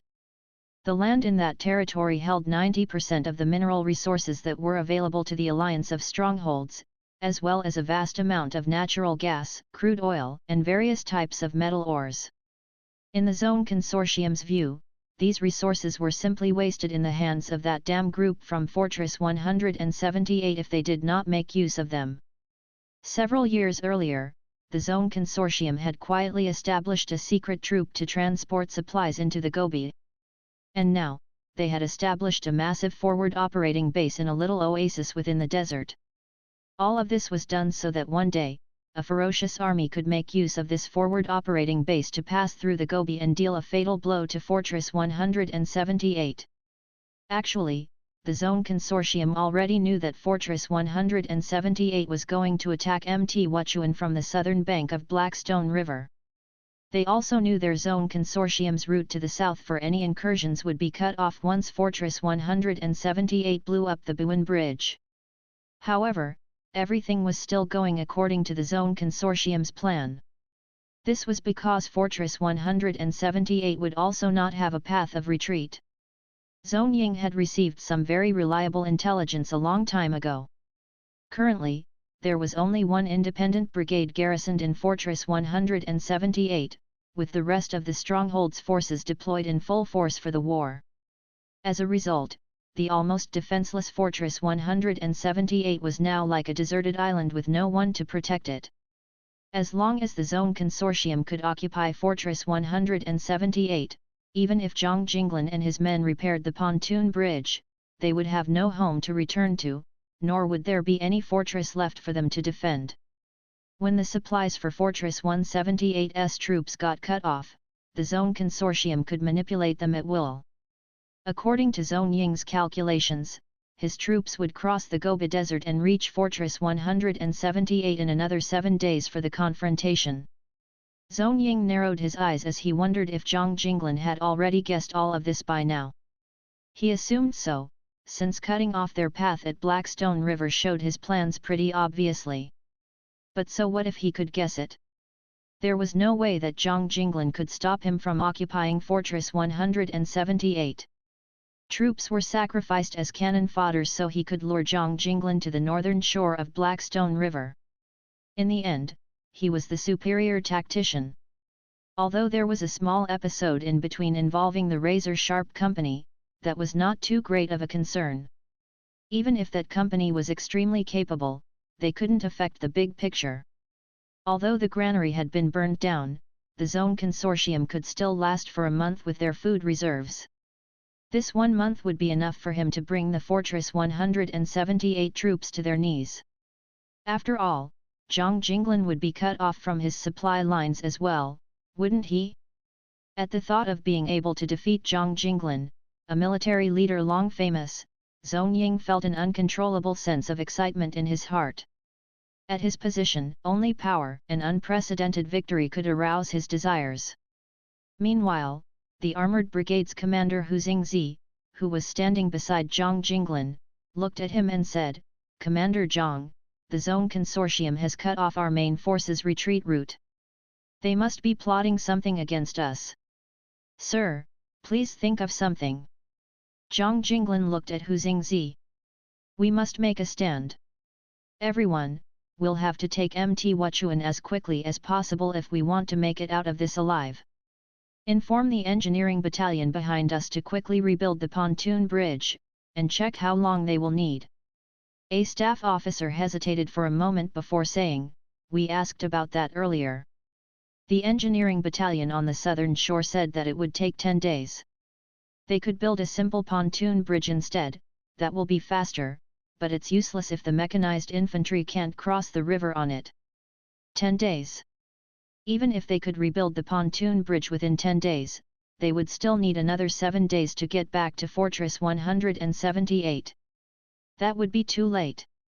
Suddenly, Zhou Yinglong ran back from the front line. "Commander! Commander! The razor-sharp company has called in." Everyone was startled. They never expected the razor-sharp company that was behind the enemy lines to actually re-establish communications with them. The razor-sharp company had just finished their attack on Stronghold 144. Not only did they burn down the granary there, but they also stole a satellite phone from within the stronghold. It was only then that they were able to contact Fortress 178's troops again. Zhang Jinglin took the satellite phone and answered it. On the other end of the line, Zhang Xiaoman's loud voice yelled excitedly, "Commander Zhang? Is that Commander Zhang?" "Yes, this is Zhang Jinglin, please speak," Zhang Jinglin said calmly. "We've burnt down the granary at Stronghold 144 and wiped out 7 or 8 of their companies. We even killed 3 regimental commanders of their 1237th Regiment, and the deputy regimental commander is in our hands now," Zhang Xiaoman said cockily, as though he were afraid Zhang Jinglin would not award them the Nebula Medal. He thought he should list all of their contributions in one fell swoop. The commanders beside Zhang Jinglin were stunned. They had not expected the razor-sharp company would achieve so many important objectives. It was no wonder the Zone Consortium had to deploy their troops back to deal with them in the rear. Was this even a fucking company? Even an independent brigade would most probably not achieve what they had done. The razor-sharp company was simply too fearsome. However, everyone did not cheer up because the current situation of the war could no longer be changed by burning down a granary, killing a few regimental commanders, or wiping out several companies. However, Zhang Jinglin smiled and said, "You all did very well, but you have to be careful as well. Commander Zhang, don't worry, we suffered no casualties at all." The commanders started gritting their teeth. None of them could have imagined the razor-sharp company could do so many things without suffering a single casualty. Zhang Jinglin laughed and gave Zhang Xiaoman a few instructions before handing the phone to Zhou Yinglong. He did not mention a word about Ren Xiaosu throughout the entire call, but everyone knew Ren Xiaosu must have done a great job in this battle. Zhou Yinglong took the phone and said to Zhang Xiaoman, "All right, we know why all VE done well, but now's not the time to go over all of your achievements. Retreat to a safe location. We're in a precarious situation over here." Zhang Xiaoman was stunned. Precarious? Zhou Yinglong hesitated for a moment and sighed as he briefly explained the current situation. The razor-sharp company's soldiers beside Zhang Xiaoman were all listening to the call as well. Everyone was suddenly at a slight loss of what to do. How did the situation suddenly turn so disadvantageous for them? Furthermore, the Zone Consortium might even capture Fortress 178 soon? Zhang Xiaoman thought about his wife and child. What about that girl Fu Rao liked? What about everyone's dream lover, Liu Yao? Zhang Xiaoman said anxiously, "Don't worry, Battalion Commander. If they can attack Fortress 178, we can also take the fight to their stronghold 146. Those old geezers of the Zone Consortium's board are all located in stronghold 146. If we kill them, the Zone Consortium will immediately descend into chaos." Zhou Yinglong scolded him with a laugh. "What are you talking about? There's an entire brigade garrisoned in stronghold 146 right now, so do you think you can attack them that easily? Hurry and get out of there. I want y'all to flee in the direction of the Central Plains," but before he could finish speaking, he was interrupted by another voice. "Is Mr. Zhang still listening? Can I just ask if it'll be of any help to the situation if we destroy stronghold 146? Zhang Jinglin stayed silent for a moment before saying, "Yes. All right, I'll go and attack them then." The commanders listening to the call from the side felt that this voice sounded a little unfamiliar, but they all knew it was probably Ren Xiaosu talking. But this Ren Xiaosu was way too arrogant. How could the razor-sharp company possibly be capable of taking stronghold 146? Zhang Jinglin sighed and said, "It's impossible for you all to destroy stronghold 146. Mr. Zhang, do you still remember what you told me?" Ren Xiaosu asked calmly. "You said that if one knows how difficult the situation is and still insists on doing it at the risk of injuring themselves, that is called stupidity. But do you remember what my response to you was?" Zhang Jinglin recalled the moment Ren Xiaosu had told him that the same went for bravery. Currently, the various fighting forces were temporarily under Zhong Ying's command. After the war ended, Zhong Ying would only be the commander of his own fighting force and would still need to listen to the board's orders. So when Ren Xiaosu asked Zhang Jinglin whether it would be of any use if he captured stronghold 146, Zhang Jinglin replied in the affirmative. That was where the Zone Consortium was held together. Just as when the Yang Consortium's stronghold 88 was destroyed, it had caused the entire Yang Consortium to immediately turn into a pile of loose sand and scheme against each other. The Zone Consortium would be no exception either.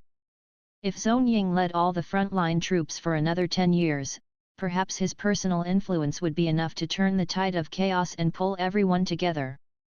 But right now, Zhong Ying was not capable of doing so. If the troops from Fortress 178 were defeated, Ren Xiaosu would no longer have an avenue of support for him to destroy the entire Zone Consortium. Perhaps the Qing Consortium would think about attacking the Zone Consortium in the future. But after they did that, the Qing Consortium would definitely enter a long post-war period, requiring huge amounts of manpower and resources to rebuild the strongholds. Not only that, but the Qing Consortium would also have to spend a long time to bring the Yang Consortium's and Li Consortium's strongholds under their control in order to absorb their resources. After Ren Xiaosu ended the call, Zhang Xiaoman and the others rubbed their hands in glee. What should we do? Should we attack stronghold 146? Haha, we even managed to shatter stronghold 144, so stronghold 146 should be easy too. The other soldiers of the razor-sharp company looked at Ren Xiaosu. Some of them had said they wanted to attack stronghold 146, but Ren Xiaosu had denied them at that time. But this time, Ren Xiaosu did not mock Zhang Xiaoman. Instead, he urged the soldiers from the razor-sharp company to hurry up and get aboard the train. The steam locomotive was traveling at full speed in the wilderness, and no one could figure out which direction they were heading. They just assumed they were going towards stronghold 146. Everyone on the train was having a lively discussion. How do y'all think we should attack stronghold 146? We'll have to quickly wrap things up, won't we? Otherwise, when that 131st Brigade hears the news and rushes back, we might end up facing two brigades in battle. On the train, Ren Xiaosu pulled the deputy commander of the 1237th Regiment over and asked, "How's the combat effectiveness of that garrison brigade in Stronghold 146? They're obviously one of the most elite fighting forces of the Zone Consortium. Their equipment's all the latest and the best since they represent the image of the Zone Consortium. Even the family members of the Zone Consortium who get posted there to serve their tour of duty have to be the most outstanding members of the organization. Of course, they don't really have any actual combat experience." The deputy commander said meekly, "You all aren't really thinking of attacking Stronghold 146, are you? I'm not trying to pour cold water on you, but with just this many of you, it's really no different from suicide if you assault Stronghold 146. The deputy commander was thinking, if you fucking want to die, don't drag me in." Then the deputy commander saw the direction they were traveling and said, "This isn't the right." "Keep quiet," said Ren Xiaosu as he looked at him. "I'll let you leave with them when we reach a suitable location, or would you rather come with me to Stronghold 146? Wait a minute." There was too much information contained in those words. The deputy commander was shocked. The route this young man had taken was clearly not to get to Stronghold 146. From what he had said, it was likely this young man was planning to go to Stronghold 146 alone. The steam locomotive suddenly came to a stop in the wilderness. Ren Xiaosu shouted, "Time to get off." The sound of guns being cocked came from within the carriages as the razor-sharp company assumed it was time to prepare for battle. But after they got out of the train, Zhang Xiaoman was caught off guard when he did not see Ren Xiaosu getting down with them. Instead, the train sped off into the distance again. "Hey, wait up, Ren Xiaosu, where are you going? What is this place?" Zhang Xiaoman chased after him for a short distance, but the train sped off so fast that he could not catch up at all. Besides, Ren Xiaosu had no intention of turning back. Jiao Xiaochen pointed his gun at the deputy commander. "Where are we?" "We're in the easternmost territory of the Zone Consortium. If we were to continue traveling for another 10 kilometers, we would be leaving the Zone Consortium." The deputy commander said with difficulty, "Put down your gun first. I didn't know he would do this. When we were traveling here, I realized that something was amiss when I saw the direction we were heading. But that young man warned me not to breathe a word to anyone about it." Zhang Xiaoman said resentfully, "God damn it, it's all over now. Ren Xiaosu must be worried that it'd be too dangerous for us to go to Stronghold 146, so he deliberately dropped us off at a safe place and went there by himself. There were no other possibilities. It was no wonder Ren Xiaosu had been so quiet along the way. So it turned out that Ren Xiaosu had planned this way in advance, and he even ensured that he dropped them off somewhere first without a fluster. Zhang Xiaoman passed this information to Zhang Jinglan and the others through the satellite phone. All of the commanders also fell silent. Zhou Yinglong suddenly said to Zhang Jinglan, "In any case, I'm convinced." He was referring to the move that Zhang Jinglan had made when he arranged for Ren Xiaosu to join the razor-sharp company. Zhou Yinglong was the first senior officer to express his support for Ren Xiaosu, although his position was the lowest among the other commanders. The other commanders still did not say anything yet. After all, there were still many requirements to pass if one were to become the fortress commander. They would like to observe Ren Xiaosu further if he could make it back alive from Stronghold 146. Meanwhile, Ren Xiaosu was making his way over to attack Stronghold 146. But rather than saying that he was going to raid them, it might be better to call it a sneak attack. After some thought, Ren Xiaosu still felt that it would be safer for him to go to Stronghold 146 by himself. He could not bring the razor-sharp company with him when he knew they would die there. Therefore, he might as well drop off Zhang Xiaoman and the others somewhere far away so it would be impossible for them to come over to help him. In fact, it would take at least 10 days for them to reach Stronghold 146 if they wanted to head there on foot. Of course, Ren Xiaosu had still given it very careful consideration. If it were him alone, he could use many methods to calmly get into Stronghold 146 to observe the situation first. Whether it be climbing over the stronghold walls or sneaking in on the undercarriages of the Zone Consortium's transport trucks, there were more chances of pulling it off with fewer people in the group. If he had brought along the razor-sharp company, they would truly have to fight their way in. Ren Xiaosu dematerialized the steam locomotive when he was about to reach Stronghold 146.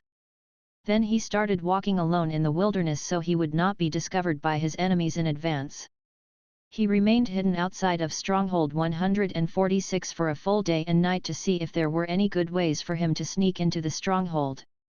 However, Ren Xiaosu discovered that the vehicles entering Stronghold 146 had to go through extremely strict security checks. From afar, he could see through his sniper rifle scope that the security guards were thoroughly checking all supplies that were being brought in and had never failed to investigate the undersides of the vehicles either. As such, he could only scale the stronghold walls like he did when he climbed the steep cliffs on the back of Mt Ding Yuan. Fortunately for him, there was a gap between the patrol times of the troops on the stronghold's wall, and that 1-minute gap would be more than enough for him to fully take advantage of. It was as though Zhang Jinglin, who was at the front line himself, had suddenly turned the matter of their retreat route being cut off into something positive. All the soldiers of Fortress 178 shared a bitter hatred for the enemy, so all of them fought like they were unafraid of death. Of course, this was something that could only be accomplished with many years of faith. However, this would not change the crisis that Fortress 178 was facing at the moment. For the past 2 days, Zhang Jinglin had not spoken much at all. A commander went to inquire with him on how to handle and resolve the Zone Consortium's sudden attack on Fortress 178, but he just said that he had not thought of a plan yet. The commanders found it a little strange that Commander Zhang seemed to be at a loss for what to do. Usually, he could make a resolute decision no matter how difficult things got. But why did it seem like the Zone Consortium was leading him by the nose now? What was the point of winning the battle here at Mt Wuchuan when they were on the verge of losing their homes? The commanders were so anxious that they got a little mad, and one of them even had a lot of his hair turn grey overnight. Everyone's friends and family were still back at Fortress 178. Someone privately asked Lin Yuz, the Chow Hall manager, how's the commander's appetite been the past few days? Someone was trying to figure out from Zhang Jinglin's behavior if he had any contingencies for their situation. If he had any, his appetite would probably remain the same. But if he didn't, he would most likely not eat as much as he usually did. The commanders of Fortress 178 all knew about Zhang Jinglin's habits. This one was an eccentricity of Zhang Jinglin's they had figured out long ago. Lin Yu said with a bitter expression, Commander Zhang has not eaten for 2 days already. The commanders of Fortress 178 all had a bitter look on their faces. Commander Zhang was so worried this time that he did not even eat. Although Zhong Ying had suffered successive defeats here at Mt Wuchuan, this frontline commander knew the situation was going to change in a few more days. But the problem was that there had to be an explanation for this matter. This explanation was necessary to appease the board. Being victorious was not the only thing that mattered in war. Amid all the battles, there would still be a lot of people seeking to reproach whoever was responsible for certain results in order to get rid of their opponents. Furthermore, a lot of people were also eyeing Zhong Ying's position, seeing that once the contingency plan succeeded, this would truly be an unprecedented victory. To be honest, a lot of people were looking to steal the fruits of Zhong Ying's labor. The board had already sent someone to inquire about the matter. Meanwhile, Zhong Ying squarely pinned the blame on Zhong Wu, saying that if Zhong Wu had not withdrawn an anchoring force like the 131st Brigade from the front, the defeat at Mt Wuchuan could definitely have been avoided. After all, the defensive position the 131st Brigade was guarding was an extremely important one. However, Zhong Wu had abandoned the interests of the organization just because his diverted assets had been seized by someone. This was as good as desertion. Meanwhile, this action of withdrawing from the battle at the last minute had in turn affected the overall situation of the war by disrupting the plans at the front lines. On the other hand, the board had also contacted Zhong Wu regarding the same matter, only to hear him yelling at the top of his lungs and claiming that if Zhong Ying could not even guarantee the safety of the rear, how were they supposed to win the war? Both parties were pushing the blame on the other with their excuses. However, Zhong Wu, who was leading the 131st Brigade, had already lost track of the razor-sharp company's whereabouts. He knew his sudden withdrawal from the battlefield would no longer be his main charge. Instead, diverting his assets during the war and planning his getaway would make the board even more suspicious of him. What would he face after the war was over? It would surely have to be a torrent of investigations. Hence, the thing that would surprise everyone still happened. Zhong Wu had actually taken the 131st Brigade and fled. Although the mechanized infantry were very reliant on logistics from the rear, the fact that Zhong Wu fled showed that he must have found an organization that would take him in the Central Plains. Who wouldn't welcome a surrender from someone if a mechanized army came included with them? With the desertion, everyone from the Zone Consortium was disgusted. Meanwhile, Zhong Ying heaved a sigh of relief as the matter overshadowed the defeats he had suffered, and no one cared about that anymore. What Zhong Ying should really be doing right now was to stay at the top of Mt Wuchuan to continue defending against Stronghold 178's attacks. If the Zone Consortium were to get beaten before their contingency plan could be pulled off, that would be the real joke. The night was silent in Stronghold 146, and Ren Xiaosu guessed that a curfew might have been implemented. It couldn't be that no pedestrians would be out walking the streets otherwise. Occasionally, he could even see troops patrolling the place. It wouldn't be difficult for Ren Xiaosu to avoid the patrols. What was difficult was finding out where the higher UPS of the Zone Consortium were. Ren Xiaosu had defined the operation this time as a decapitation strike. His purpose was not to destroy the entirety of Stronghold 146, nor was he going to fight against the brigade that was garrisoned here. Instead, he was seeking to cripple all of the higher UPS of the Zone Consortium so they would fall to the same fate as the Yang Consortium.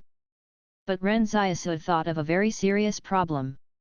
If Zhong Cheng was the commander of the garrison brigade for Stronghold 146, wouldn't he also be around in the military base here? Other targets aside, Zhong Cheng was the one he wanted to kill the most. Figuring out a way to sneak into the base, as well as finding out where the higher UPS of the Zone Consortium were located, were the first things that Ren Xiaosu had to face. But how was he supposed to find them? Ren Xiaosu hid under a small bridge all night. The next day, he started strolling on the streets like it was nothing. He realized the residents of Stronghold 146 all looked lifeless. There was no one talking on the streets, and the atmosphere was extremely oppressive.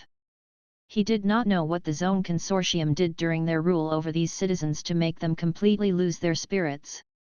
It was only after entering the stronghold that Ren Xiaosu realized that the Zone Consortium had not only lost the hearts of the refugees but also the hearts of the stronghold's residents.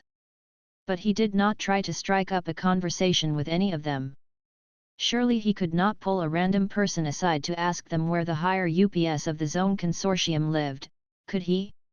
While Ren Xiaosu was walking the streets, a person holding a white banner upright suddenly walked over to him. He saw 2 words written on the white banner, Divine Foresight 1. Ren Xiaosu was stunned as this was his first time encountering a fortune teller on the streets. But such things were just interesting to look at. He had heard that 100% of fortune tellers were frauds who used their skills to cheat others. But as the 2 of them walked past each other, the fortune teller suddenly grabbed Ren Xiaosu by the arm. Ren Xiaosu turned around and grabbed his wrist, locking the fortune teller's arm as he carried him into a small alley. Ren Xiaosu looked around and realized no one had noticed them. Then he said, "Who are you?" The fortune teller started sweating from the pain. "Let go of me. I'm just a fortune teller. I noticed from your aura that you might encounter a bloody calamity in the coming days, so I wanted to read your fortune for you." Oh! Ren Xiaosu was amused to hear that.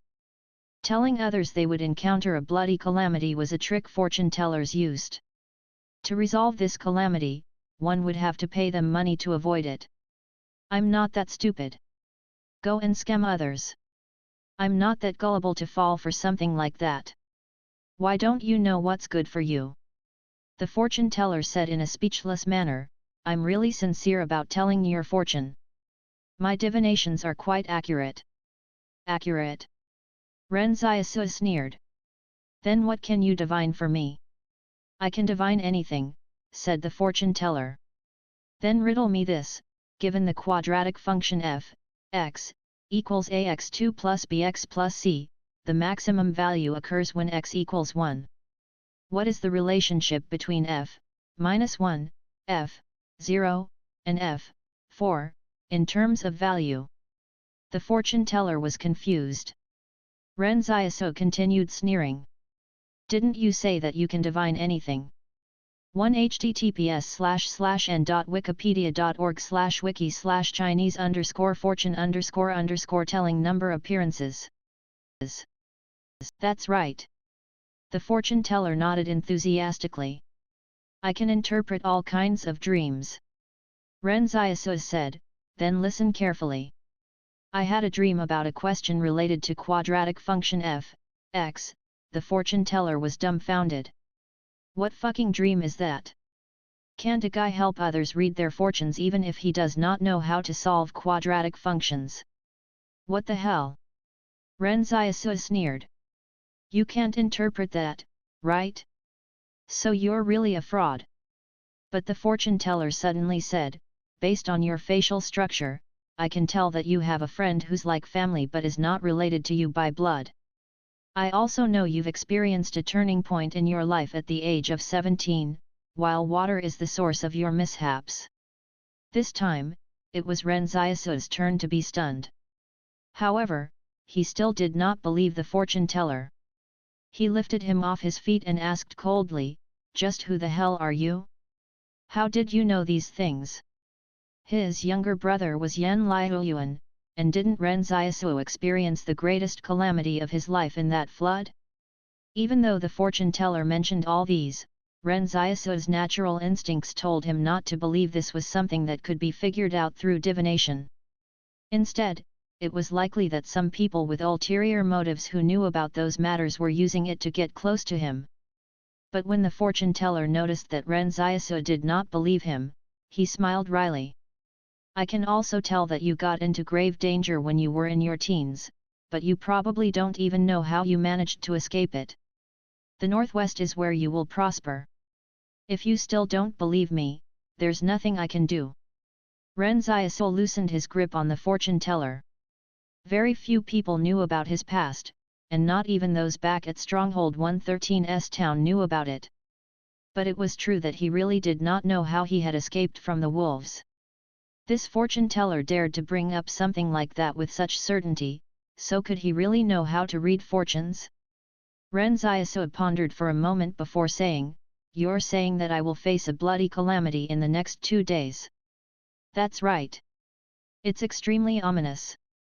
The fortune teller said, but I didn't get to look at it carefully just now, so you'll have to let me have a look again. Ren Xiaosu said noncommittally, then divine for me how to resolve it. Then Ren Xiaosu released his grip from the fortune teller. However, he kept his guard up in case the fortune-teller sneak attacked or attempted to escape. However, the fortune-teller did not try to escape. Instead, he turned around and carefully observed Ren Xiaosu, who put on an expressionless face. If the fortune-teller told him he would have to pay up to avert the calamity, he would kill him on the spot. But the more the fortune-teller looked at him, the more startled his expression became. "You won't fucking be the one facing the bloody calamity, you'll be the one bringing a bloody calamity upon others." Ren Xiaosu was speechless. What nonsense! Ren Xiaosu's heart skipped a beat but refused to admit it. "I'm just a resident of the stronghold.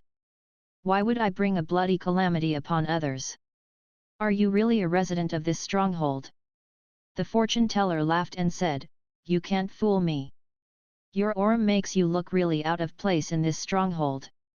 If you even lived here for longer than 3 days, you wouldn't look like that." Ren Xiaosu wondered why the conversation seemed to be getting more and more mystical.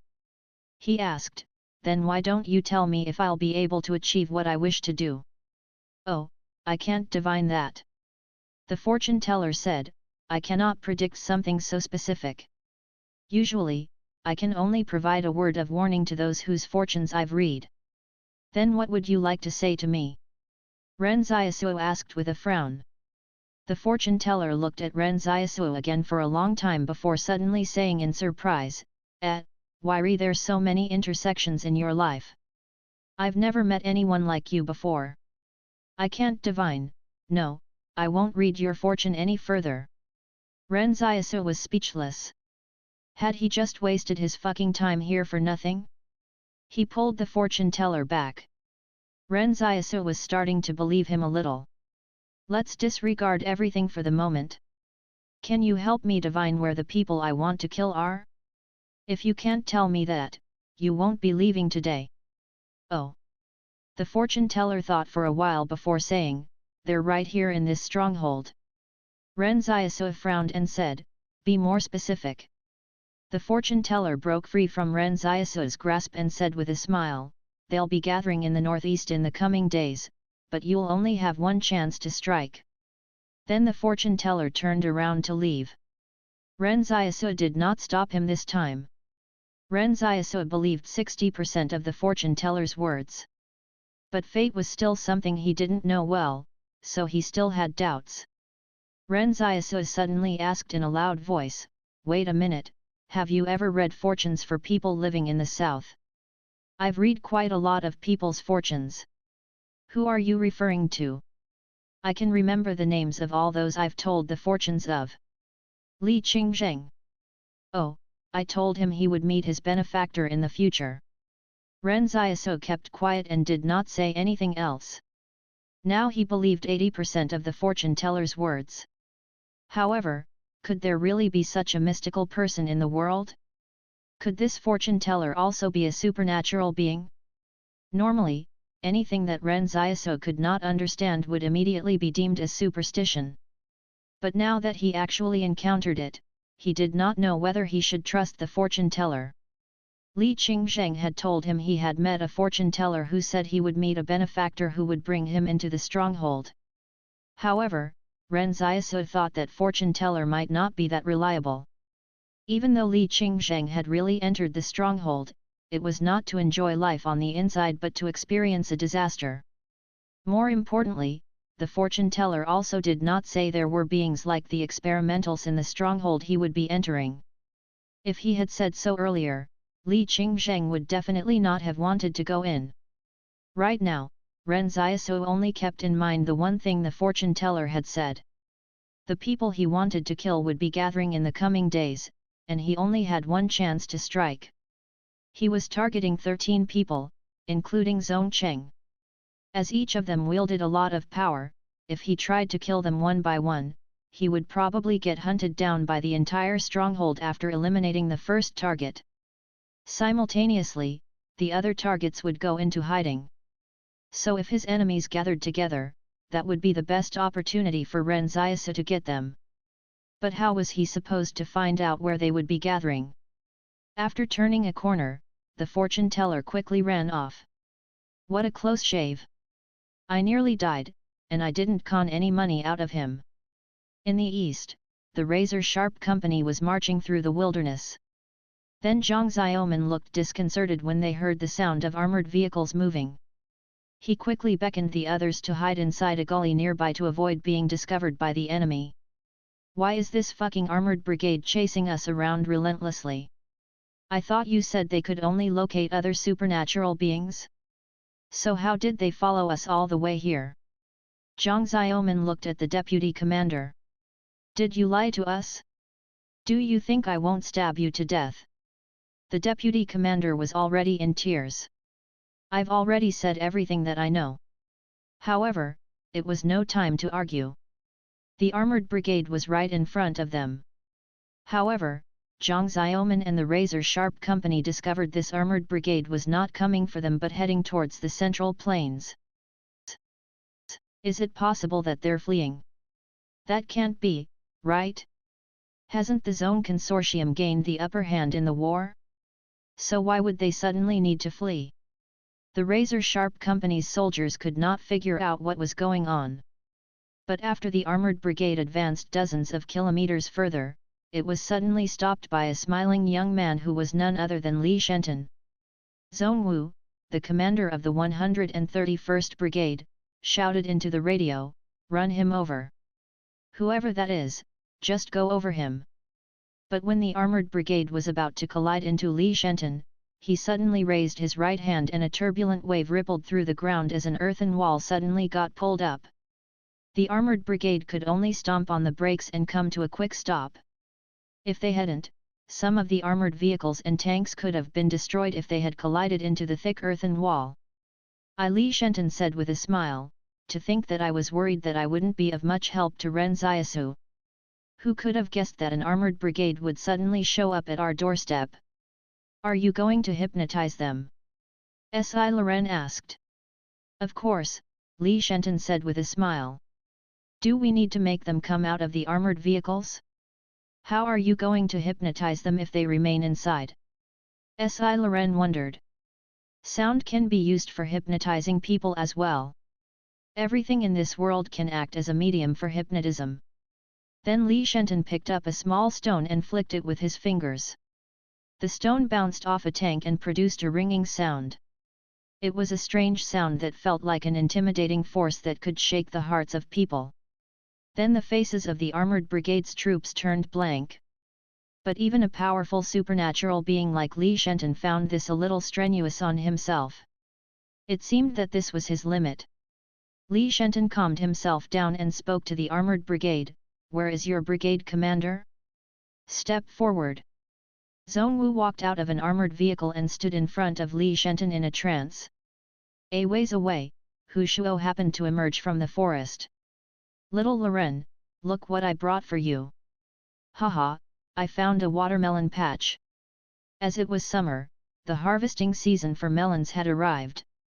However, Hu Shuo was stunned when he saw the armored brigade in front of Li Shenton. Little Loren's eyes lit up. "Grandpa Hu Shuo is amazing." Li Shenton glanced at both of them before turning back to face the armored brigade. He said calmly, "After you hear a finger snap, you'll head to Stronghold 146 and launch an attack there. Remember, you're to only kill the Zone Consortium's people after breaking into the stronghold, and you will neither resort to deploying your mechanized equipment nor killing the innocent indiscriminately." With a snap of his fingers, the armored brigade turned around and headed straight in the direction of Stronghold 146. Hu Shuo said curiously next to him, "Looks like you're avoiding killing the innocent this time." Li Shenton looked silently at the huge case Loren was carrying on her back. "In the past, I used to think that I was always right. I felt that whoever was in my shoes would also act with no qualms like I did. Then what about now?" Hu Shuo said with a smile. Li Shenton sighed and said, "Some people are like a blazing torch. Even after they've stopped burning, they've still affected us a little. But I'm a little curious. Why do you choose to stay here and not head to the Zone Consortium personally?" Hu Shuo asked, "If you go there, can't you help them even more?" Li Shenton took a watermelon from Hu Shuo and said with a smile, let's not talk about that anymore and just enjoy the watermelons. Earlier, when the razor-sharp company watched the armored brigade rumble off into the distance, they climbed out of the gully and continued heading towards the interior of the Zone Consortium's territory. But before they could get far, they heard the rumbling of the armored vehicles again. Zhang Xiaoman's mood soured as he led everyone to crawl back into a gully again. The razor-sharp company was speechless by now. What was this armored brigade doing by going back and forth? Were they playing games? Were they done yet? But this time, the armored brigade was moving much faster than before, like they were in a hurry to get somewhere. The razor-sharp company was utterly confused by this and felt that something was amiss. The battle at Mt. Wuchuan had already been going on for an extended period as the battle between Fortress 178 and the Zone Consortium went back and forth in this vast mountain range. The ferocity of the battle was vividly reflected here. In order to capture position 129, half of Zhou Yinglong's forward strike battalion had been sacrificed, with this position alone changing hands more than 20 times. Zhou Ying had just evaded getting punished by the board and was no longer holding out hope for getting so lucky again. So he transferred all of that pressure onto the generals under his command, ordering them to defend the position until the troops in the Gobi arrived at Fortress 178. Even if they had to fight to the death, they would have to defend their position. As for Fortress 178, there was actually no other way out for them anymore. Not only that, but everyone also knew that Fortress 178 was facing imminent danger. Therefore, almost all of their troops were so enraged that it seemed like they had gone mad. Zhou Yinglong had not gotten any sleep for the past 2 days and 2 nights. Position 129 proved much more difficult to take than he had imagined. Almost every time they won the position, it was due to his superpower that they pulled it off. A huge, grey boar appeared again at Zhou Yinglong's side and charged at position 129. The wild boar was so tough it did not even fear the heavy machine guns firing at it. But Zhou Yinglong was not Ren Xiaosu. Each time he used his superpower, there was a time limit for it. The past 2 days had exhausted him mentally many times, leaving his eyes deeply sunken like he was at death's door. The commander of 2nd Company advised him, "Battalion Commander, do rest a bit more. If you carry on like this, I'm afraid you won't hold out for much longer." But Zhou Yinglong retorted, "If we don't hold position 129, how will our armored brigade pass through Pass 177 safely? It's not that I don't want to rest, but even if you and I have to die here, we must make sure that the enemy cannot target the armored brigade." Similar battles such as the one happening at position 129 were taking place throughout Montana Wuchuan. As multiple infantry brigades advanced in oblique order, they won more and more territory as soldiers got sacrificed one after another. But it was only by relying on these soldiers to engage in tug-of-war battles that the armored brigade would have a chance to continue venturing further into the battlefield. Not only the forward strike battalion, but the reconnaissance battalion too had crossed swords many times with the Zone Consortium's guerrillas in the mountains. As both sides ran through the battlefield, it was as though they were dancing with death on a tightrope every time there was an exchange of fire. Almost nowhere in the vast Wuchuan mountain remained in a perfect condition. The soldiers were already exhausted from fighting, but if an officer came up to them and asked for volunteers to storm a certain summit, these exhausted soldiers would immediately step forward to fight to the death. This was what war was. Even without the Zone Consortium's contingency plans, Fortress 178 would still have attacked with the same fortitude to take Mt. Wuchuan. However, Fortress 178 was able to win even more battles than they would have as the soldiers were currently filled with intense rage. But at this moment, troops from the intelligence department of Fortress 178 were quietly surrounding the 103rd Infantry Brigade's command post. When they arrived at the tent of the command post, the soldiers who were temporarily reorganizing their forces looked at them in surprise. One of them, who spotted a familiar comrade, asked, "What's the matter? Why have y'all shown up here all of a sudden?" As he said that, the infantry brigade's soldiers gathered and tried to stop the intelligence department's troops from advancing any further. Although both groups were fighting on the same side, the intelligence agencies of every organization always had a cruel streak to them. So when these intelligence troops descended down to their territory, all of the infantry soldiers had an ominous feeling. The director of the 2nd Military Intelligence Division of the Intelligence Department said coldly, "Get out of the way. We're here on official duty." The soldiers of the 103rd Infantry Brigade thought of stopping them, but they were surprised to see Zhang Jinglan walking towards them alongside Wang Fengyuan, the intelligence director, from a distance. With the appearance of Commander Zhang, the soldiers of the 103rd Infantry Brigade finally gave up any hopes of stopping them and opened up a path. The 2nd Military Intelligence Division's troops walked into the command post tent and led Brigade Commander Li Xiang out. Zhang Jinglan looked at Li Xiang and asked, "Why?" Zhou Yinglong's promotion had been fast-tracked because of the war. On one hand, it was due to the razor-sharp company's contributions that the Forward Strike Battalion accomplished many great things. On the other hand, this war had so far been tragic. Fortress 178 had fought to the point where there was barely anyone left to deploy to the battlefield. Zhang Jinglan frowned as he watched Li Xiang get taken away. He was only worried about whether the intelligence leaked by Li Xiang would inconvenience Ren Xiaosu greatly. Next to him, Wang Fengyuan lowered his head and said, "Commander, I wasn't observant enough and allowed him to relay the intel. If I had discovered it earlier, Ren Xiaosu would not have to." "It's not your fault." Zhang Jinglan shook his head. "There are too many tasks waiting to be done in intelligence gathering, so it's great that you sniffed him out. When we were cleaning up and purging the Zone Consortium's elements, Li Xiang was clearly on our side.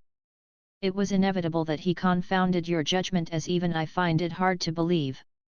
But for Ren Xiaosu to infiltrate into Stronghold 146 alone," Zhang Jinglan replied, "Don't worry, he isn't a reckless person and will only act if he is confident. All we need to do is wait for a miracle." Meanwhile, Ren Xiaosu was still trying to figure out Stronghold 146's layout as quickly as possible so he could capture all the Zone Consortium higher UPS in one fell swoop. But when he went out onto the streets again that day, he realized the garrison troops of Stronghold 146 were putting up wanted posters everywhere. All of the electrical poles in the stronghold had several posters pasted on them, and all of them were for the arrest of the same person, Ren Xiaosu. Before anyone could gather around to have a look, Ren Xiaosu found an electrical pole with no one around it and went up to have a look. He was surprised to see a portrait of himself on it. As the portrait was a sketch, there were some differences. But it was still really well drawn. Although there were some differences, anyone who saw the wanted poster would definitely find him extremely familiar. As described on the wanted poster, Ren Xiaosu was currently likely to be in the vicinity of the stronghold or might even have infiltrated into the stronghold alone. If any residents discovered the whereabouts of this person and reported it to the garrison brigade of Stronghold 146, they would receive 200,000 yuan as a reward for the tip. Ren Xiaosu pouted. Was he only worth 200,000 yuan? While he felt unhappy about that, his thoughts turned to, there must be a spy in Fortress 178 that told the Zone Consortium about my location.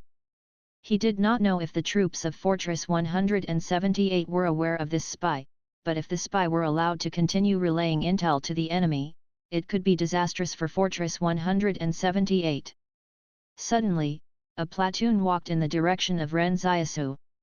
He immediately lowered his head so they would not notice him. But when the platoon walked past him, the platoon commander at the front of the group sensed something was wrong. He turned to look at Ren Xiaosu and said, "Hey, you, raise your head." In that instant, Ren Xiaosu took off in the opposite direction. With a leap, he jumped over a wall and landed inside a small yard. Before the platoon could even raise their guns to shoot at him, Ren Xiaosu had already disappeared from their sights. This platoon immediately blew their whistles and shouted into their radio, "Suspicious personnel spotted! Suspicious personnel spotted!" Requesting reinforcements. The search party in Stronghold 146 was a wide net. Once they received the intelligence report from the spy at Fortress 178, they got ready to cast it. It was not that Ren Xiaosu was incapable of winning against a standard platoon, but if he did not manage to kill them all at once, they could get a chance to warn the other members of the search party. If Ren Xiaosu got held back in such a situation, it would probably be over for him. At this moment, the benefits of acting alone could vividly be seen. If he was leading the razor-sharp company, he would probably have to look out for their safety. But since he was alone, he was extremely mobile and could shake off any pursuing troops whenever or just start an all-out fight with them. When Ren Xiaosu landed inside the yard, he was startled by the sight of a woman collecting dried laundry. He did not stop and jumped over a wall into another yard. As screams rang out one after another, the cries of the stronghold residents were a signal to help the search party track him down. When he finally jumped out into an alleyway, he encountered two Zone Consortium soldiers who were trying to intercept him. When the two soldiers saw Ren Xiaosu, they were about to raise their guns to shoot him down. But the moment Ren Xiaosu landed in front of them, he grabbed hold of their gun barrels, and a hint of his shadow could be seen darting out from behind him. Once the shadow disappeared from sight, blood started seeping from the slit in the necks of the two soldiers. They were surprised, as they could not even make out what that shadow darting from behind Ren Xiaosu was. A large-scale pursuit was launched in Stronghold 146, and that wide net gradually closed down on Ren Xiaosu. When the pedestrians in the streets saw the Zone Consortium soldiers pursuing their target with so much urgency, they immediately hid in the buildings on the street, afraid they would get themselves entangled. All of the Zone Consortium soldiers were listening in on the radio and could hear random shouting. Target has crossed Fuxing Road. I repeat, target has crossed Fuxing Road. He is now moving eastwards on Zhongheng Road at a fast pace. The target has downed several of our soldiers again. He has jumped into the residents' houses on Zhongheng Road and is still moving east. More than 1,000 Zone Consortium soldiers were scattered all over the streets as residents living in the vicinity eavesdropped on the soldiers' shouts from their windows. They were surprised when they realized that all of these elite members of the Zone Consortium's garrison were actually pursuing just one person. Many of them had thought the big commotion was caused by a group of soldiers from Fortress 178 infiltrating into the stronghold. The Zone Consortium soldiers realized the target they were pursuing was not human at all. Disregarding how fast it could move, any scattered troops who got separated from the main force would instantly be killed. Some of those who were slain did not even manage to finish their reports about the target's whereabouts.